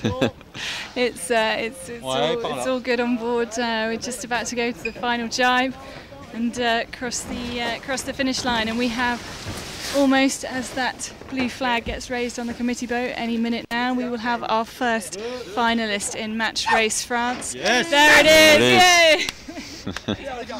There's lots of high-fiving, there's lots of hugging going on. Oh, a lovely kiss for me. Thank you very much. They never disappoint. Let me see if I can sneak back and talk to Damien. All right, it'll have to be a quick one, Hannah, because I think they want to get you across into the Damien! It's perfect. Very nice match. It's very difficult. The wind is very shifty now, and it's very hard, but perfect. Now final.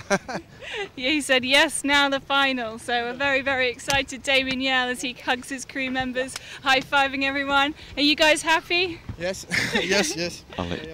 Fantastic. Okay, well, I'm going to get my bits together and I'm going to leave them to it. These guys are going to have a rest now before the final. And I'll hand back to you now, Mark. Fantastic. Thank you very much, Hannah. So Hannah will swap boats, and we, I believe, have an update on the plan. It might have changed, Craig. Yeah, we've had a slight change of plan. We were going to have a commercial break now, but we're not. We're going to go straight into this last match of the semi-final. And so we'll have the finalists ready for you within the next sort of 40 minutes when the race is done. Just switching the television cameras, and then we'll be underway immediately. All right. Fantastic news. We're going to stay with it. We're going to stay with the action. So, Mirsky versus Bertrand Passé. Could we see an all-French final? That would be quite something here in Marseille this afternoon. It's a Saturday. We normally finish these events on the Sunday. And that's confirmation of Flight 4. Rachel? The results are Passé 2, Mirsky 2, Radek 1, Yell 3. All right, thank you very much there, Rachel. And we have a few minutes while they swap the camera crews across, and I think that's the only... We're not boat swapping this time, so they just have a swap of ends. So we should be underway pretty quickly. Torvar Mirsky puts the pressure on. I think I'd rather be, in this sense, I'd rather be Bertrand Passé at this stage than Torvar Mirsky. They've done a boat swap. He's lost in this boat, and he had the lead, and he could have closed it out and be headed for the clubhouse with Damien Yell as a finalist right now. So I would say that psychologically, the onus is with Torvar Mirsky. Much the better performer on last year's tour. Certainly the form guy. The top guy left really out of last year's tour standings. Top guy on the tour again this year. He'll be looking to make his stamp on this final. And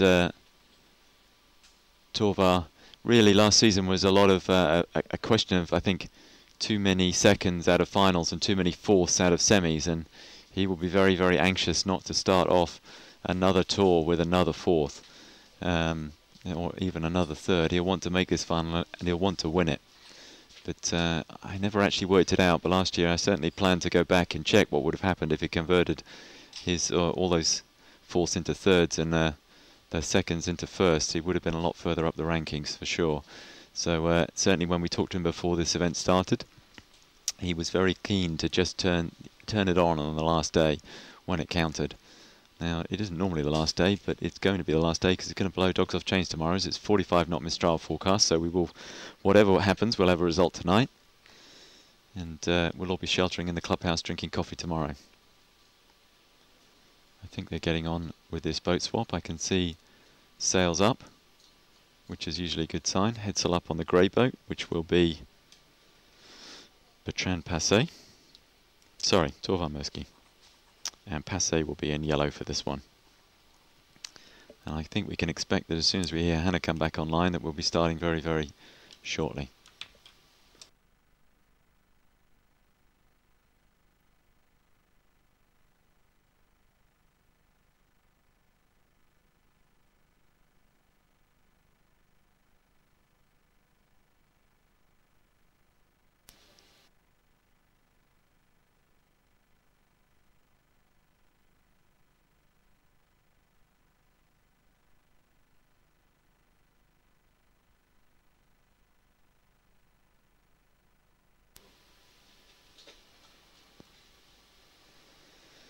Alright, just getting a drink of water. Hour and a half into this session. Should have things underway again for you shortly. A lot more spectator boats on the water today. It's a weekend, of course. Don't forget that you can get in touch. Twitter @WorldMRT. That's how to follow the tour on Twitter, or use the hashtag #WMRT. If you add that to any tweet, we will see it. Well, the lovely Rachel will see it and bring us news of your questions, queries, or comments. On Facebook, we are at www.facebook.com/World Match Racing Tour. And the email, for those of you still using it, tv@wmrt.com. All right, send it in and we'll read it out. Saturday afternoon, beautiful Saturday afternoon here in Marseille. A little overcast now. I think we're, for those of you who have been in a Mistral, I think we expect the sky to clear out to the west, and then it to start blowing very, very hard. But that's all later. It's overnight. It may be tomorrow. We could do with a little bit of that breeze now.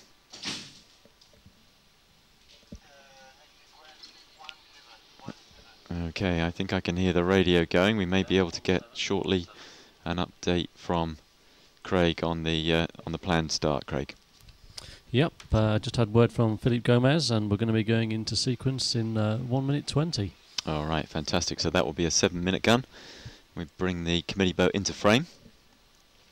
So Hannah should be on board by now if we're only a minute away from a sequence. I'm sure we'll be hearing from her soon. I'm not sure whether she decided to go with Bertrand Passé or Torvar Mirsky. She's been on board with Damien Yell twice now while he's progressed to the next round, so she'll be getting a reputation as a good omen. Though I have to say, she lost the first 2 matches she commentated on, so you could read it either way, depending on your suspicions. All right, I think I'm hearing that Torvar is on. Sorry, that Hannah is on board with Torvar Mirsky.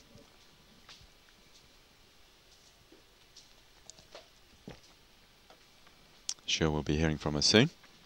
Mirsky will have the starboard entry, the right-hand side for this final start. That's the advantage of winning the round robin. You get starboard entry for race 1, and it gives you the crucial starboard entry for any decisive matches, like this one, 2-2. It's all in the balance. All right. Not long, I think, till we have a 7-minute if you want to start your watch. Now is the moment to get your finger on the button. There it is.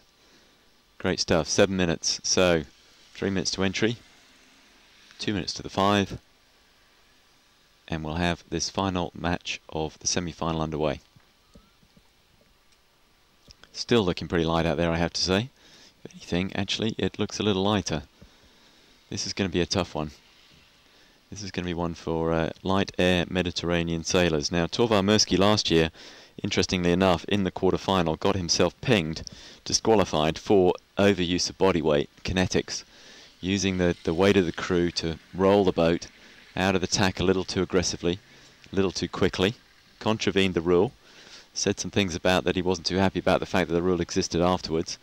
Nothing has changed in the intervening year, and you're still not allowed to use the boat, the crew weight, too aggressively to propel the boat forward. So as we get into this light air and the roll tacks and the roll jibes become more crucial to maintaining the boat speed, I wonder if we'll see Mirsky pushing it a little bit too hard again. He did it last year when he was behind and he knew he was in trouble and he knew he had to pull something out of the bag, pushed the rule to the limit, stepped over it, picked up a penalty and more or less settled the match. So that was last year's quarter-final. This is this year's semi-final. It's 2-2. And Mirsky will want to go forward very badly indeed. I have 30 seconds to the 5. We'll hold with this picture until we get that flag back up again. And we can all start our watches with confidence.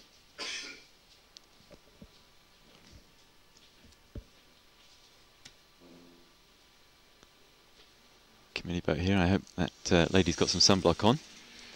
She's going to be a little pink at the end of the day. Any moment now.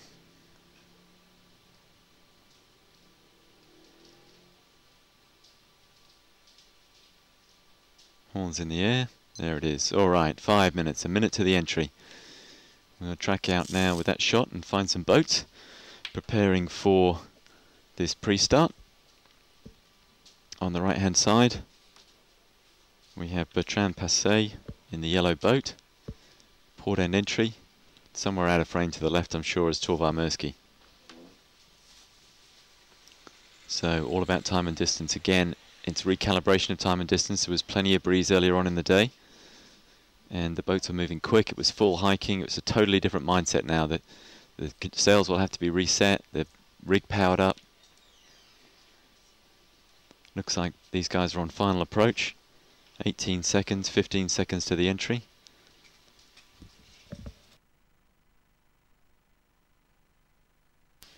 All right, Hannah, I hear you're on board with Mirsky. Can you hear me, Matt? Yeah, there yes, you I go. can. There we go. Fantastic. Love it. Yeah, I'm on board with Torvar Mirsky, just entering from the starboard side now, committee boat end. Considering they lost their last match, all on board seems to be okay, actually. The mood seems all right. These guys are pretty good at picking themselves up and dusting them off, and you know, this is a really important match for them. So they'll be keen to really try their best. But considering, I thought they were going to be really quiet and down. But yeah, no, a few jokes. It's all good. All right, so are you going to go through into the final twice then, Hannah? That's the key question here. Well, I wouldn't like to give anything away. I don't have any favourites. I'm completely impartial, and it was just by pure luck that I got on board with Torvar Mirsky. So Ben, our cameraman, has got on board with Bertrand Passé. We were the other way around this morning, so we shall see what happens, of course. But both boats now in a dialed-up situation. The breeze is really, really soft out here now. So movement around the boat, kinetics in these light boats, keeping them going, not slowing them down is going to be really, really important. There's still a little bit of a chop out here, and the odd nasty waves, so these guys will have to be really careful. Yeah, it's going to be all about, we were just saying before you came back on, Hannah, that it's all about a change of mindset, a change of gears on the boat, on the movement, on the time and distance clocks in the head. Who's going to dial into these conditions the best? I say, yeah, he's not from the Mediterranean, I don't think. I'm not sure if Craig knows where he's from. Bertrand Passé? No. We'll get someone, yeah, I have a feeling it's set, but perhaps get someone on Google to find that out while you're in the dial-up there. Hannah, it's going on for a while here. Yeah, it really is. Well, it's just very, very little wind, so it's just easy for these guys just to sit here. The longer it goes on, the tougher it gets for Bertrand Passé as well. Absolutely. Just over 2 minutes left. If we were in Germany, he'd be in a whole world of trouble in the boats they sail there, but the J80, every opportunity of turning this around in the next 2 minutes, the way they manoeuvre and accelerate. Bertrand Passé now looking at his watch, looking a little bit worried as the clock ticks by. Torvar Mersky doing a great job of just holding him here. Excuse me talking quietly, but I can't distract these guys. Oh no. You're on whisper cam. Can you still hear me? I can still hear you. We can all still hear you, Anna. That's good. Going backwards quite quickly now, I think. Yeah, that's right. These guys just having a quick discussion about what to do after this, which side they're going to go, what the breeze is doing. Yeah, it's Mersky with full control at this stage. 1 minute 20 to go. Bailing out onto starboard. Bertrand Passé is going to have to get out of the way pretty quickly. Oh, yes. He's turning his rudder, turning his tiller over to the left-hand side. Torvar Mersky now on starboard and sailing towards Bertrand Passé, who isn't really moving. You can see some flag action here, just under a minute. It's going to be waves flagged, you know what I mean? Flags waved. Here we go. There's contact. There's contact. Got Craig watching this one. He'll be able to talk to the umpires for us when we see how this one goes. It's a yellow penalty. It's a yellow. It is a penalty for Mersky. Oh my goodness. Well, we'll see if we can get some word on from Craig once we get started, but that has really put the pressure on the young Australian. The wily fox, the match racing legend of France, Bertrand Passé, has stuck a penalty on the young man right before the starting gun. I'm not sure he's going to be happy with that decision. Well, Passé just getting onto starboard, I think, and Mersky to win the boat, but we'll see if Craig can tell us anything about that in a minute. And that was Bill O'Hara and Alfredo, chief umpire there, who are the umpires for this race. Mersky leading back to the line. I think we have the start gun gone, so it's looking like a very much better start for Mersky. And I guess there'll be questions about if that was a penalty, whether he established control. Hannah, we'll just talk to Craig about that, see what he... Sure, no, we won't. We're going to get an umpire call. Sorry, hang on. Craig, I think, has gone off to get that call, the media call from the umpire, and we'll see exactly what their decision was. Yeah, a lot of chat on the boat at the moment about why on earth that came about. I mean, Torvar Mersky was clearly on starboard, sailing along the line, sailing a proper course, and Bertrand not able to get out of the way, and maybe that was the reason for the decision. All right, I think we can get it from Craig right now for the umpire call. Yeah, both boats were going backwards after backing a sail, so that means that there's no change in the rule, effectively no change in the rule, but they're both going backwards. Torvar then started going forward, so then became the right-of-way boat, and didn't give Passé room to keep clear, which he had to do, and so Torvar Mersky got the penalty. Wow, is that controversial or not? Do you think, Craig? No, I think it's spot on. It's pretty spot on. All right, he's happy. Certainly Passé was dead in the water, and he has to be given time and opportunity to get his boat going, and Torvar didn't do so. Now, the question then that might be controversial is that he's established control of this race through that penalty and a filthy great lead. So why is it not a red? I'm not sure he gained... Well, I mean, Mersky was already in control. I mean, he was on the right. He had the control of the match, so I don't think that he gained a controlling position after breaking the rule, and I certainly don't think it was down towards being a double as an intentional. So I think therefore a delayed penalty is probably the right penalty. Okay, fair enough. I think you're right. There was no change of control. I guess that's he's got a big lead out of it, but there was no change of control in the race. And he really has got a big lead out of it. Bertrand Passé not going as quickly down to leeward, and a good 6 boat lengths behind, maybe not quite that far, but both boats heading out to the right hand side of the course now. Bertrand Passé obviously happy that he can live where he is, down to leeward and behind. Either that or he's desperate to go to the right, one of the two. Exactly. It's very soft out there, and it looks, I mean, from where we are it's hard to tell, but it does look very soft on the left. Yeah, it's very soft. Everybody, we've got one guy down below, we've got one guy lying down to leeward. You've got to see it from the block. There you go, but main sheet guy just having a shout over at Bertrand because he's holding his main from the boom and not shooting it from the block. Craig might be able to talk to us about that little rule. I think the reason is he wants to get the mainsail higher and keep the leech loose. but as Craig doesn't feel that Torvar has any, he's just shaking his head, Torvar has any room for complaint there. We can certainly see in that shot the main sheet trimmer's hand on the mainsail tackle on the main sheet. Just perhaps trying to keep the leech a little looser. These guys in the soft air. Claiming that what he's doing is illegal. They're just having a chat about it, saying they can't sheet the main on from where they're doing that. So I guess the only way we'll really find out is if they pull a flag up, and we have to have a decision. I wonder if I guess it's not a rule of. And Craig will come back to us on that one. Well, there is a standard sailing instruction that says that you've got to sheet the main sheet from the final turning block, and that's one that is used and isn't used depending on the boats that are used. It's normally when boats don't have a traveller, but there's no rule in the standard sailing instructions about that. Whether it's another rule that Mersky thinks is being infringed, I don't know. I think he was pretty clear about the fact that it was you've got to sheet it from the final part of the block, so that's definitely what he's worried about. But at the moment, it's just a talking point. So as these boats drag out to the right-hand side in a very, very faint air. Hannah, how far do you think you have to go to the ley line now? I would say we've still got probably another 25, 30 yards, maybe a little further to get to the ley line. But I would think that... So Mersky in full control, really. The game all the way out on the right-hand side of the course here. A big lead. And the question will be whether he can hold that lead at enough distance to get the penalty done on the finish line. Getting more left angle the further we go. These guys just saying they're getting more left angle.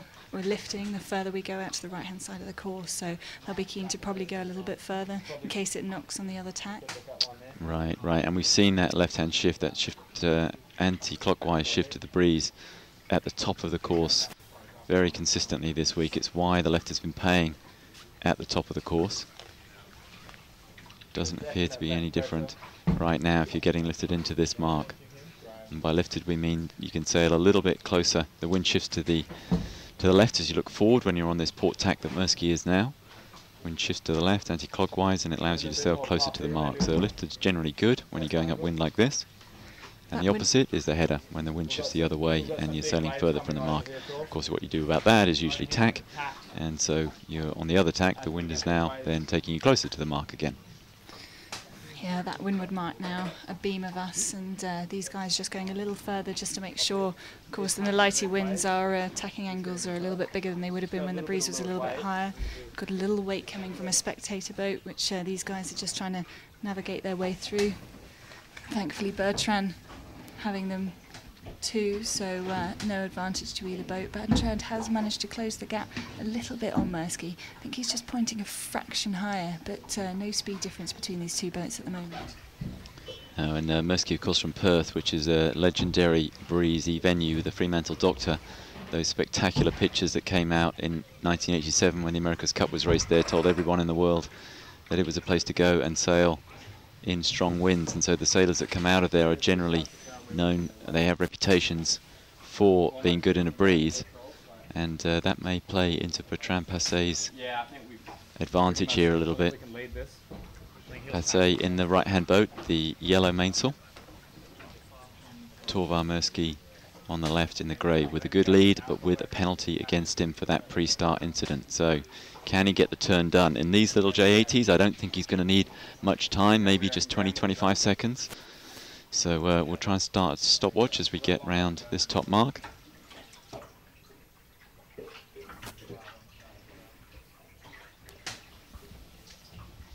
So I'd say we were almost on the ley line now, Mark.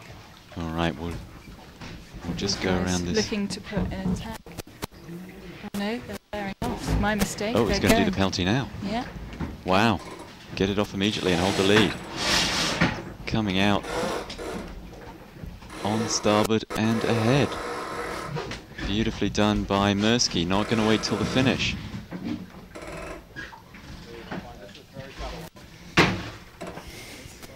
Yeah, it's a well-known tactical thing there. You get up to the ley line there, and you you pop the penalty in there, because downwind in these boats you could have a really painful time. You know, you've got the jib's got to go up. You can have no flow around the jib when you drop the spinnaker, and so often the upwind penalty is a great weapon. And beautifully executed there, I have to say. Really very little loss of momentum. And from our angle, Hannah, it looks like Mirsky still has a pretty good lead. Yeah, he has. Bertrand there still slightly up to windward now of Torvar Mirsky, but Mirsky definitely with the lead. And Bertrand actually dropping down further and further onto the line of Torvar Mirsky as Torvar Mirsky approaches the windward march, which isn't far away. It's behind the jib. I can't see it, or I can just see it through the forehatch at the moment. It's not very far away, probably 10 boat lengths away now, Mark. So Mirsky just squeezing up onto Passet's line, trying to hurt him as much as he can here in the final approach to this mark. Just giving him the opportunity, because they're out on the ley line, of extending this lead and giving himself an advantage, because the next attacking move is going to be downwind. Light air, it's simultaneous jibe time, there's no question about that. If Passet can round close enough on Mirsky's heels and jibe with him as they put their first jibe in, he has every opportunity of rolling Torvar Mirsky. Now, at least Mirsky only has to hold the lead at this point. He doesn't have to get the penalty off, so all square on the penalties. That's now history. Here's the mark. These guys tacking over straight into a barroway, start sneaking the kite, and the spinnaker going straight up. Beautiful set there by guys on Torvar Mirsky's boat. Absolutely fantastic as Bertrand comes up. He again now tacking at the mark, straight into a barroway. So I'd say 2 boat legs now separating these two. Torvar Mirsky going straight into a jibe. Right, that's interesting. That's a good defence against the simultaneous jibe, is to jibe immediately. Yeah. And if the other guy goes the other way, it gives him an opportunity to get some split, but Passet hasn't. He's jibe set as well, so they are both now on starboard. And does it look like you have an attacking position from there, Hannah? Yeah, well, Bertrand Passet is about level with Torvar Mirsky's boat, and probably about 2 boat lengths away now. Looks like Mirsky sailing a little higher to defend from where we are. Yeah, no, you're exactly right. So Mirsky will be anxious just to pop himself a little far enough forward to be confident that Passet can't get onto his breeze, sailing a slightly higher and faster course to get that safe position. Now Mirsky will be very anxious to get this game out to the ley line, where he can shut it down and lead Passet back to the bottom mark. Yeah, Passet will be anxious to do the opposite. Pace on Mirsky at the moment, Mark. Yep. Mirsky sailing higher up towards Passet. Okay, well, we're quite a bit above lays here. 5 minutes to both lay, I think, is the call that I heard. So it's a relatively long race course in match racing terms. 10 minutes on one leg, that's you can get whole races done in that time. But this is looking like a strong attacking move from Bertrand Passet. Yep. An attack, a luffing defence from Mirsky. I don't think that's going to get any kind of a flag from the umpires. It's useful to Mirsky. And Bertrand Passet has got the pass. Flag. It's a blue flag. It's a blue flag. Wow. Passet. And Passet's got the lead with it. So this could be an example of the red flag we were talking about earlier. Passet's got a big lead with that move. Yeah, it's a red flag. It is a red flag. So he's got to do it immediately. Passet will have to take that spinnaker down. Passet is turning around. He's shouting at the umpires. I bet he is. He's not happy with his decision at all. No, shaking his head, arms in the air. So the jib has to go back up, the spinnaker come down. Passet got control through a penalty move. Jib's going up on Passet's boat now as they have to execute this penalty straight away. Come on, Bertrand, straight into a turn. Mirsky trying to put the pressure on Passet to get it done. He's certainly taking his time, I have to say. Now it comes, so the head of the spinnaker has to be down before the boat goes through the wind. Head of the spinnaker has to be below the gooseneck, is that right, Mark? That's right, that's absolutely right. Down. And Mirsky jibing to make sure he's in a position to make life uncomfortable for Passet as he comes out. Now it's very difficult to tell the angles of the boats there, Hannah, as the foreshortening means we have no idea what the fore and aft distance is. Can you tell us how they're set up?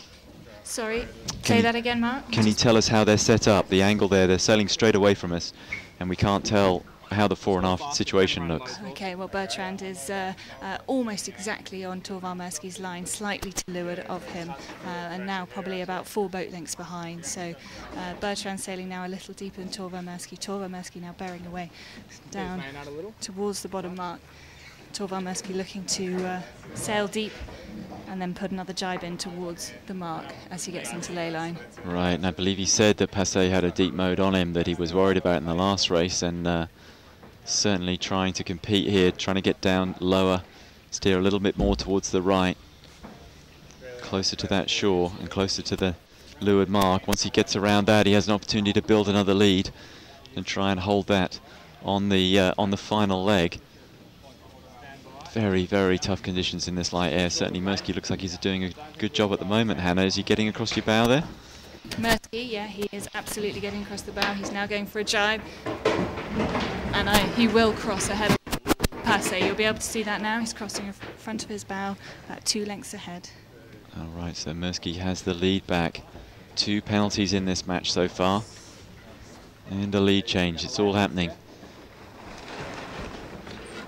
Mersky headed back towards, I guess, the leeward mark. I can't see it. I don't know where the ley line is, Hannah, but you can't be far away. Okay, there is a change of windward mark, and these guys now going jib up. We're at the mark. What are we doing? That's like all of what are we doing coming from on board Mersky's boat. Slight miscommunication there. Yeah, as the kite goes up, going for a kiwi drop, a windward drop of this spinnaker.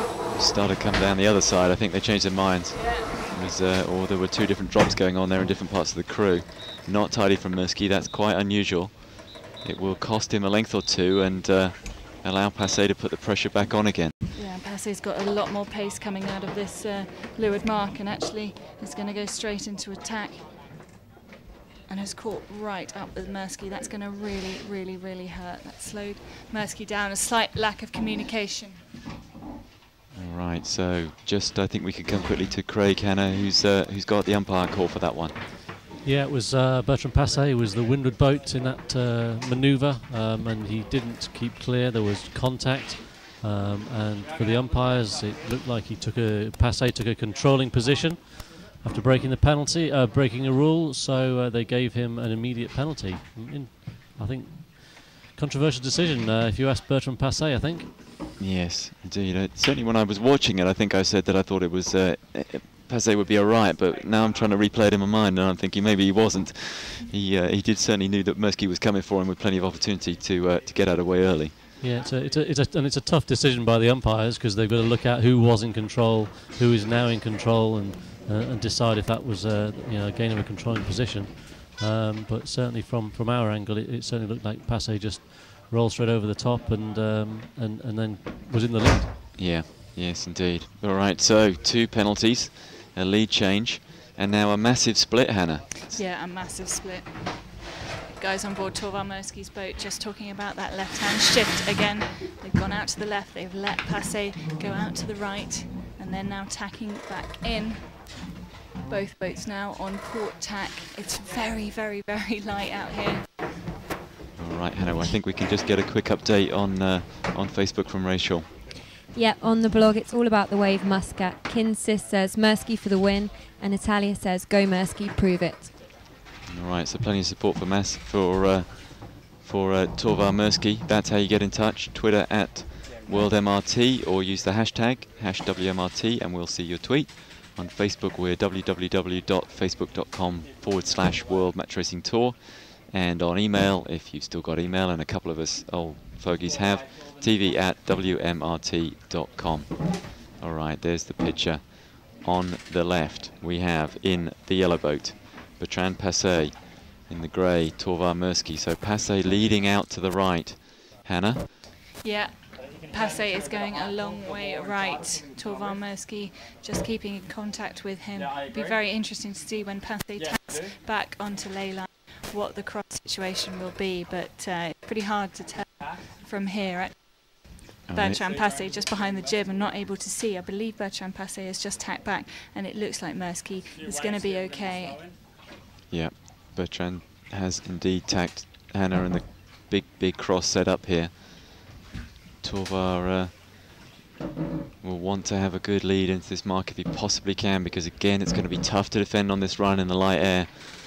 Big match this one, a place in the final at Match Race France, the first event on this year's tour.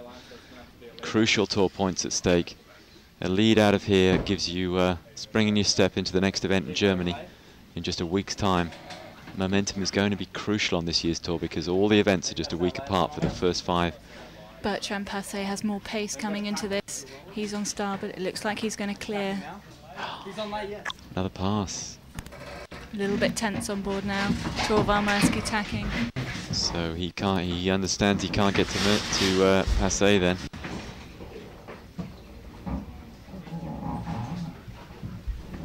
That confusion at the leeward mark, potentially very expensive, Hannah. Yeah, it's not looking good. It's really not looking good. Passé to windward, more pace coming as Torvar Mirsky tacked. 2 penalties, 2 passes, and right now it's looking like an all-France final. Yeah, Passé looking like he's very close to ley line there.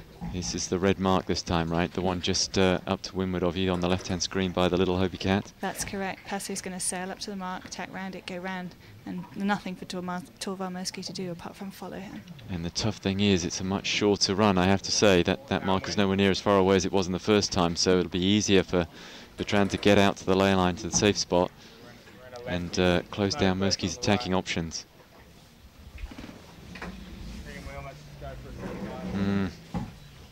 They're not going to be happy on Mirsky's boat. 2-1 match point, staring defeat in the face now. Bertrand Passé has managed to convert this into a good lead as he tacks and goes around the mark. He most certainly has. That is going to be a 4, 5, 6 length lead.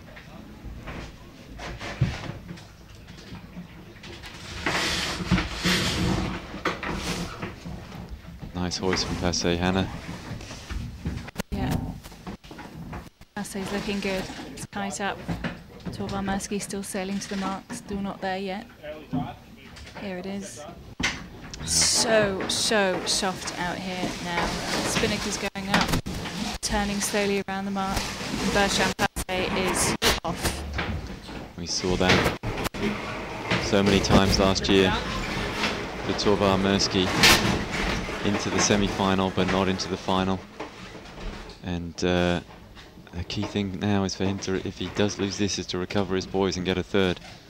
But it's not over, I have to say. He's got a split going on. Jibe set there for Torvar.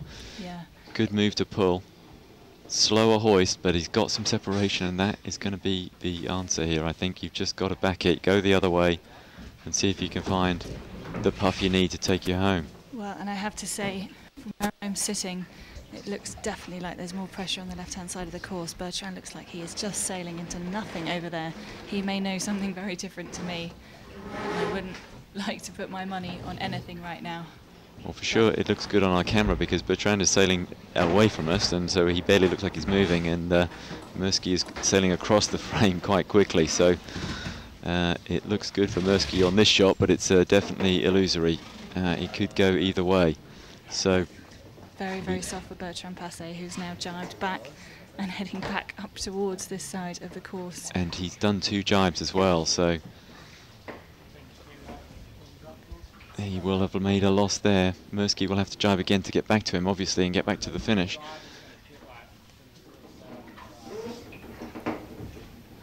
These guys just talking about trying to do as few jibes as possible because it really slows the boat down, and any momentum they have, they need to try and keep and use to their advantage. Yeah, I think they've got a separation here. They've got some leverage now. There's no reason really to try and close that leverage down until they're on the ley line. Absolutely not. So we can expect to see Mirsky go all the way out here, put in the slickest possible jibe they can come up with. And they need to squeak across Passé's bow. Passé still has the right. He still has starboard tack. Mirsky has to go clear ahead to take the lead. Passé in slightly better breeze at the moment. Mirsky just sailing through a light patch. But I think they've seen some breeze as they drive over.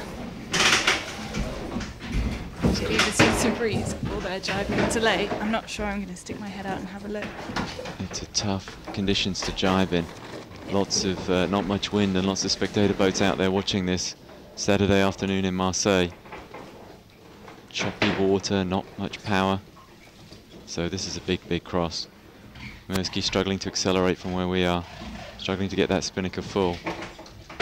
There's the leeward mark. It's down to the finish this time though. This is the final leg of this final match in the semi-final.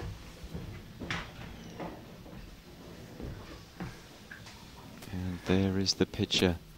Mirsky will have to go behind. Mirsky goes behind Passé with half the run done. There's very little golf left in this hole. The Australians in trouble, deep trouble. That looks like an easy cross as that shot extends out. That's exactly right, and Bertrand Passé just setting up for a jibe now to cover Torvar Mirsky. But no question that Bertrand Passé... Oh, it looks really ugly. The angles are massive now, and you see the angle that Mirsky is sailing at compared to what Passé was doing on the other jibe before. It's incredibly light out there. It really is. I mean, the water is glassy now. I mean, it really is very light. These guys slightly frustrated now. Now, I have to say that in these conditions last year, we saw Philippe Poupon sail right around Ben Ainsley in exactly this situation.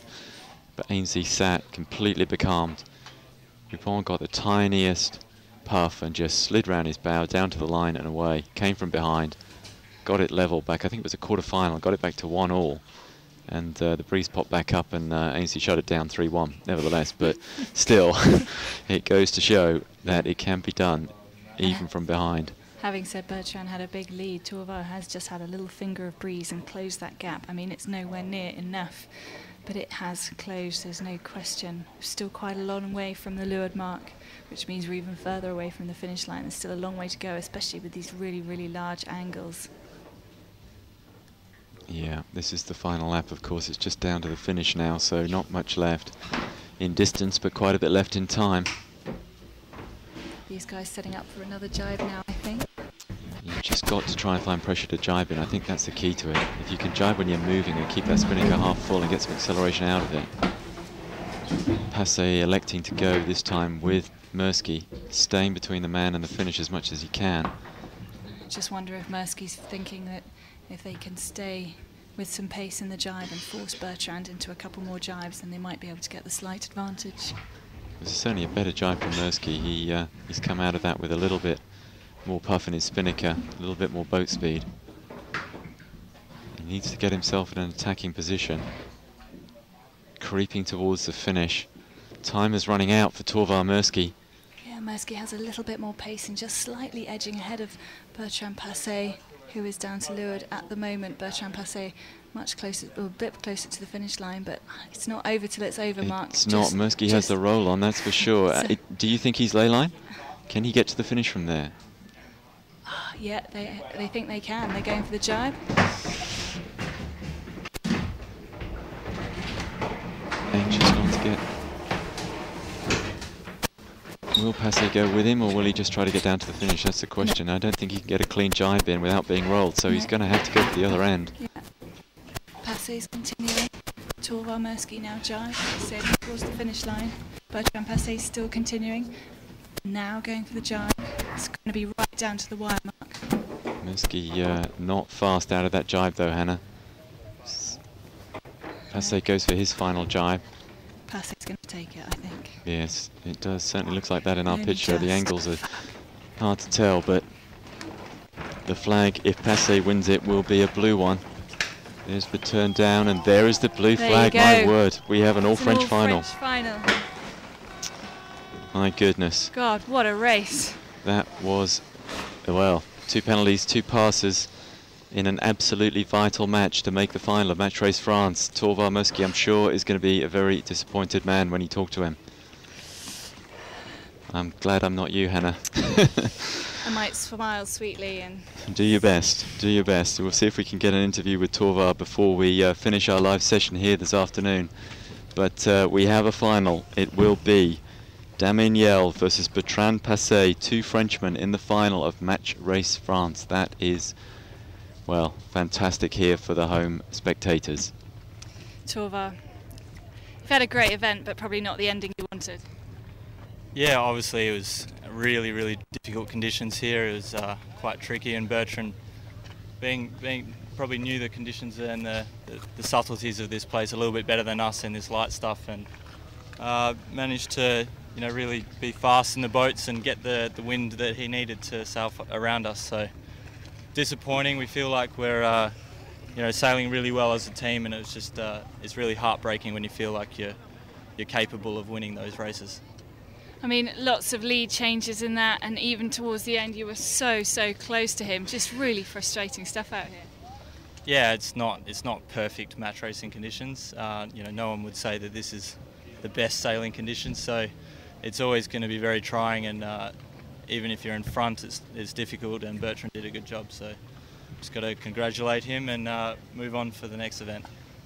Ever the gentleman. Now, Torvar, I know it's probably too early to think, but you guys are obviously going to go away and take away some of the stuff that you've learnt, this week, and what, moving forward, what's the plan? Yeah, we got a busy year this year with the Wave Muscat for our match racing, and I'm also sailing on the Wave Muscat for the Extreme 40, so lots of exciting things to come up, and just looking forward to sailing as much as possible. All right, well, very well done. Well done for getting this far, and good luck with the rest of the season. Thanks, Hannah. So, Mark, there you heard it. Torvar Mersky, gutted, really, probably, I think is the only word I can use to describe this. Might just go and have a quick word with his team. Guys, anything you want to say after that? Not really, no. Disappointing. It's disappointing, but it was a close race and very light, difficult conditions, so yeah, that's it. 4 very disappointed guys here, and I'm going to get off, make myself scarce, and let them have the time that they need and deserve. And Mark, I'm going to hand back to you to probably finish this off for now. Lovely, thank you very much indeed, Hannah White out there on the water commentary. A lovely job this afternoon. We have confirmation there of the results. Rachel. Yeah, Passé 3, Mersky 2, and Radic 1, Yell 3. Okay, so that gives us the final of Match Race France. Damien Yell will sail Bertrand Passé quite when we don't know. If we look out of the window, if we look at that picture, it's the same story. It's very, very light indeed. We are not going to be able to sail a final now. We will leave you for this afternoon for now. Again, please do follow the action on the blog, and we'll let you know if we're going to be able to come back with some final action on the live stream. But for now, we will wrap it up for the live coverage. There will certainly, we hope, be some analysis and comment later if there isn't any further live sailing. The Today Show, of course, normally at 7:30 Central European Time, but clearly as we have to push on and try and get a final finish today, the event finished today and a final done, we may well be sailing at 7:30 looking at those conditions right now. However, as I say, please do keep an eye on the blog, live blog at www.wmrt.com. Click on the live blog on the menu. Let's hope we have some more action later, but for now we will leave you from Match Race France. I've been Mark Chisnell, and from Rachel Hobday, Craig Mitchell and Hannah White, it's goodbye for now.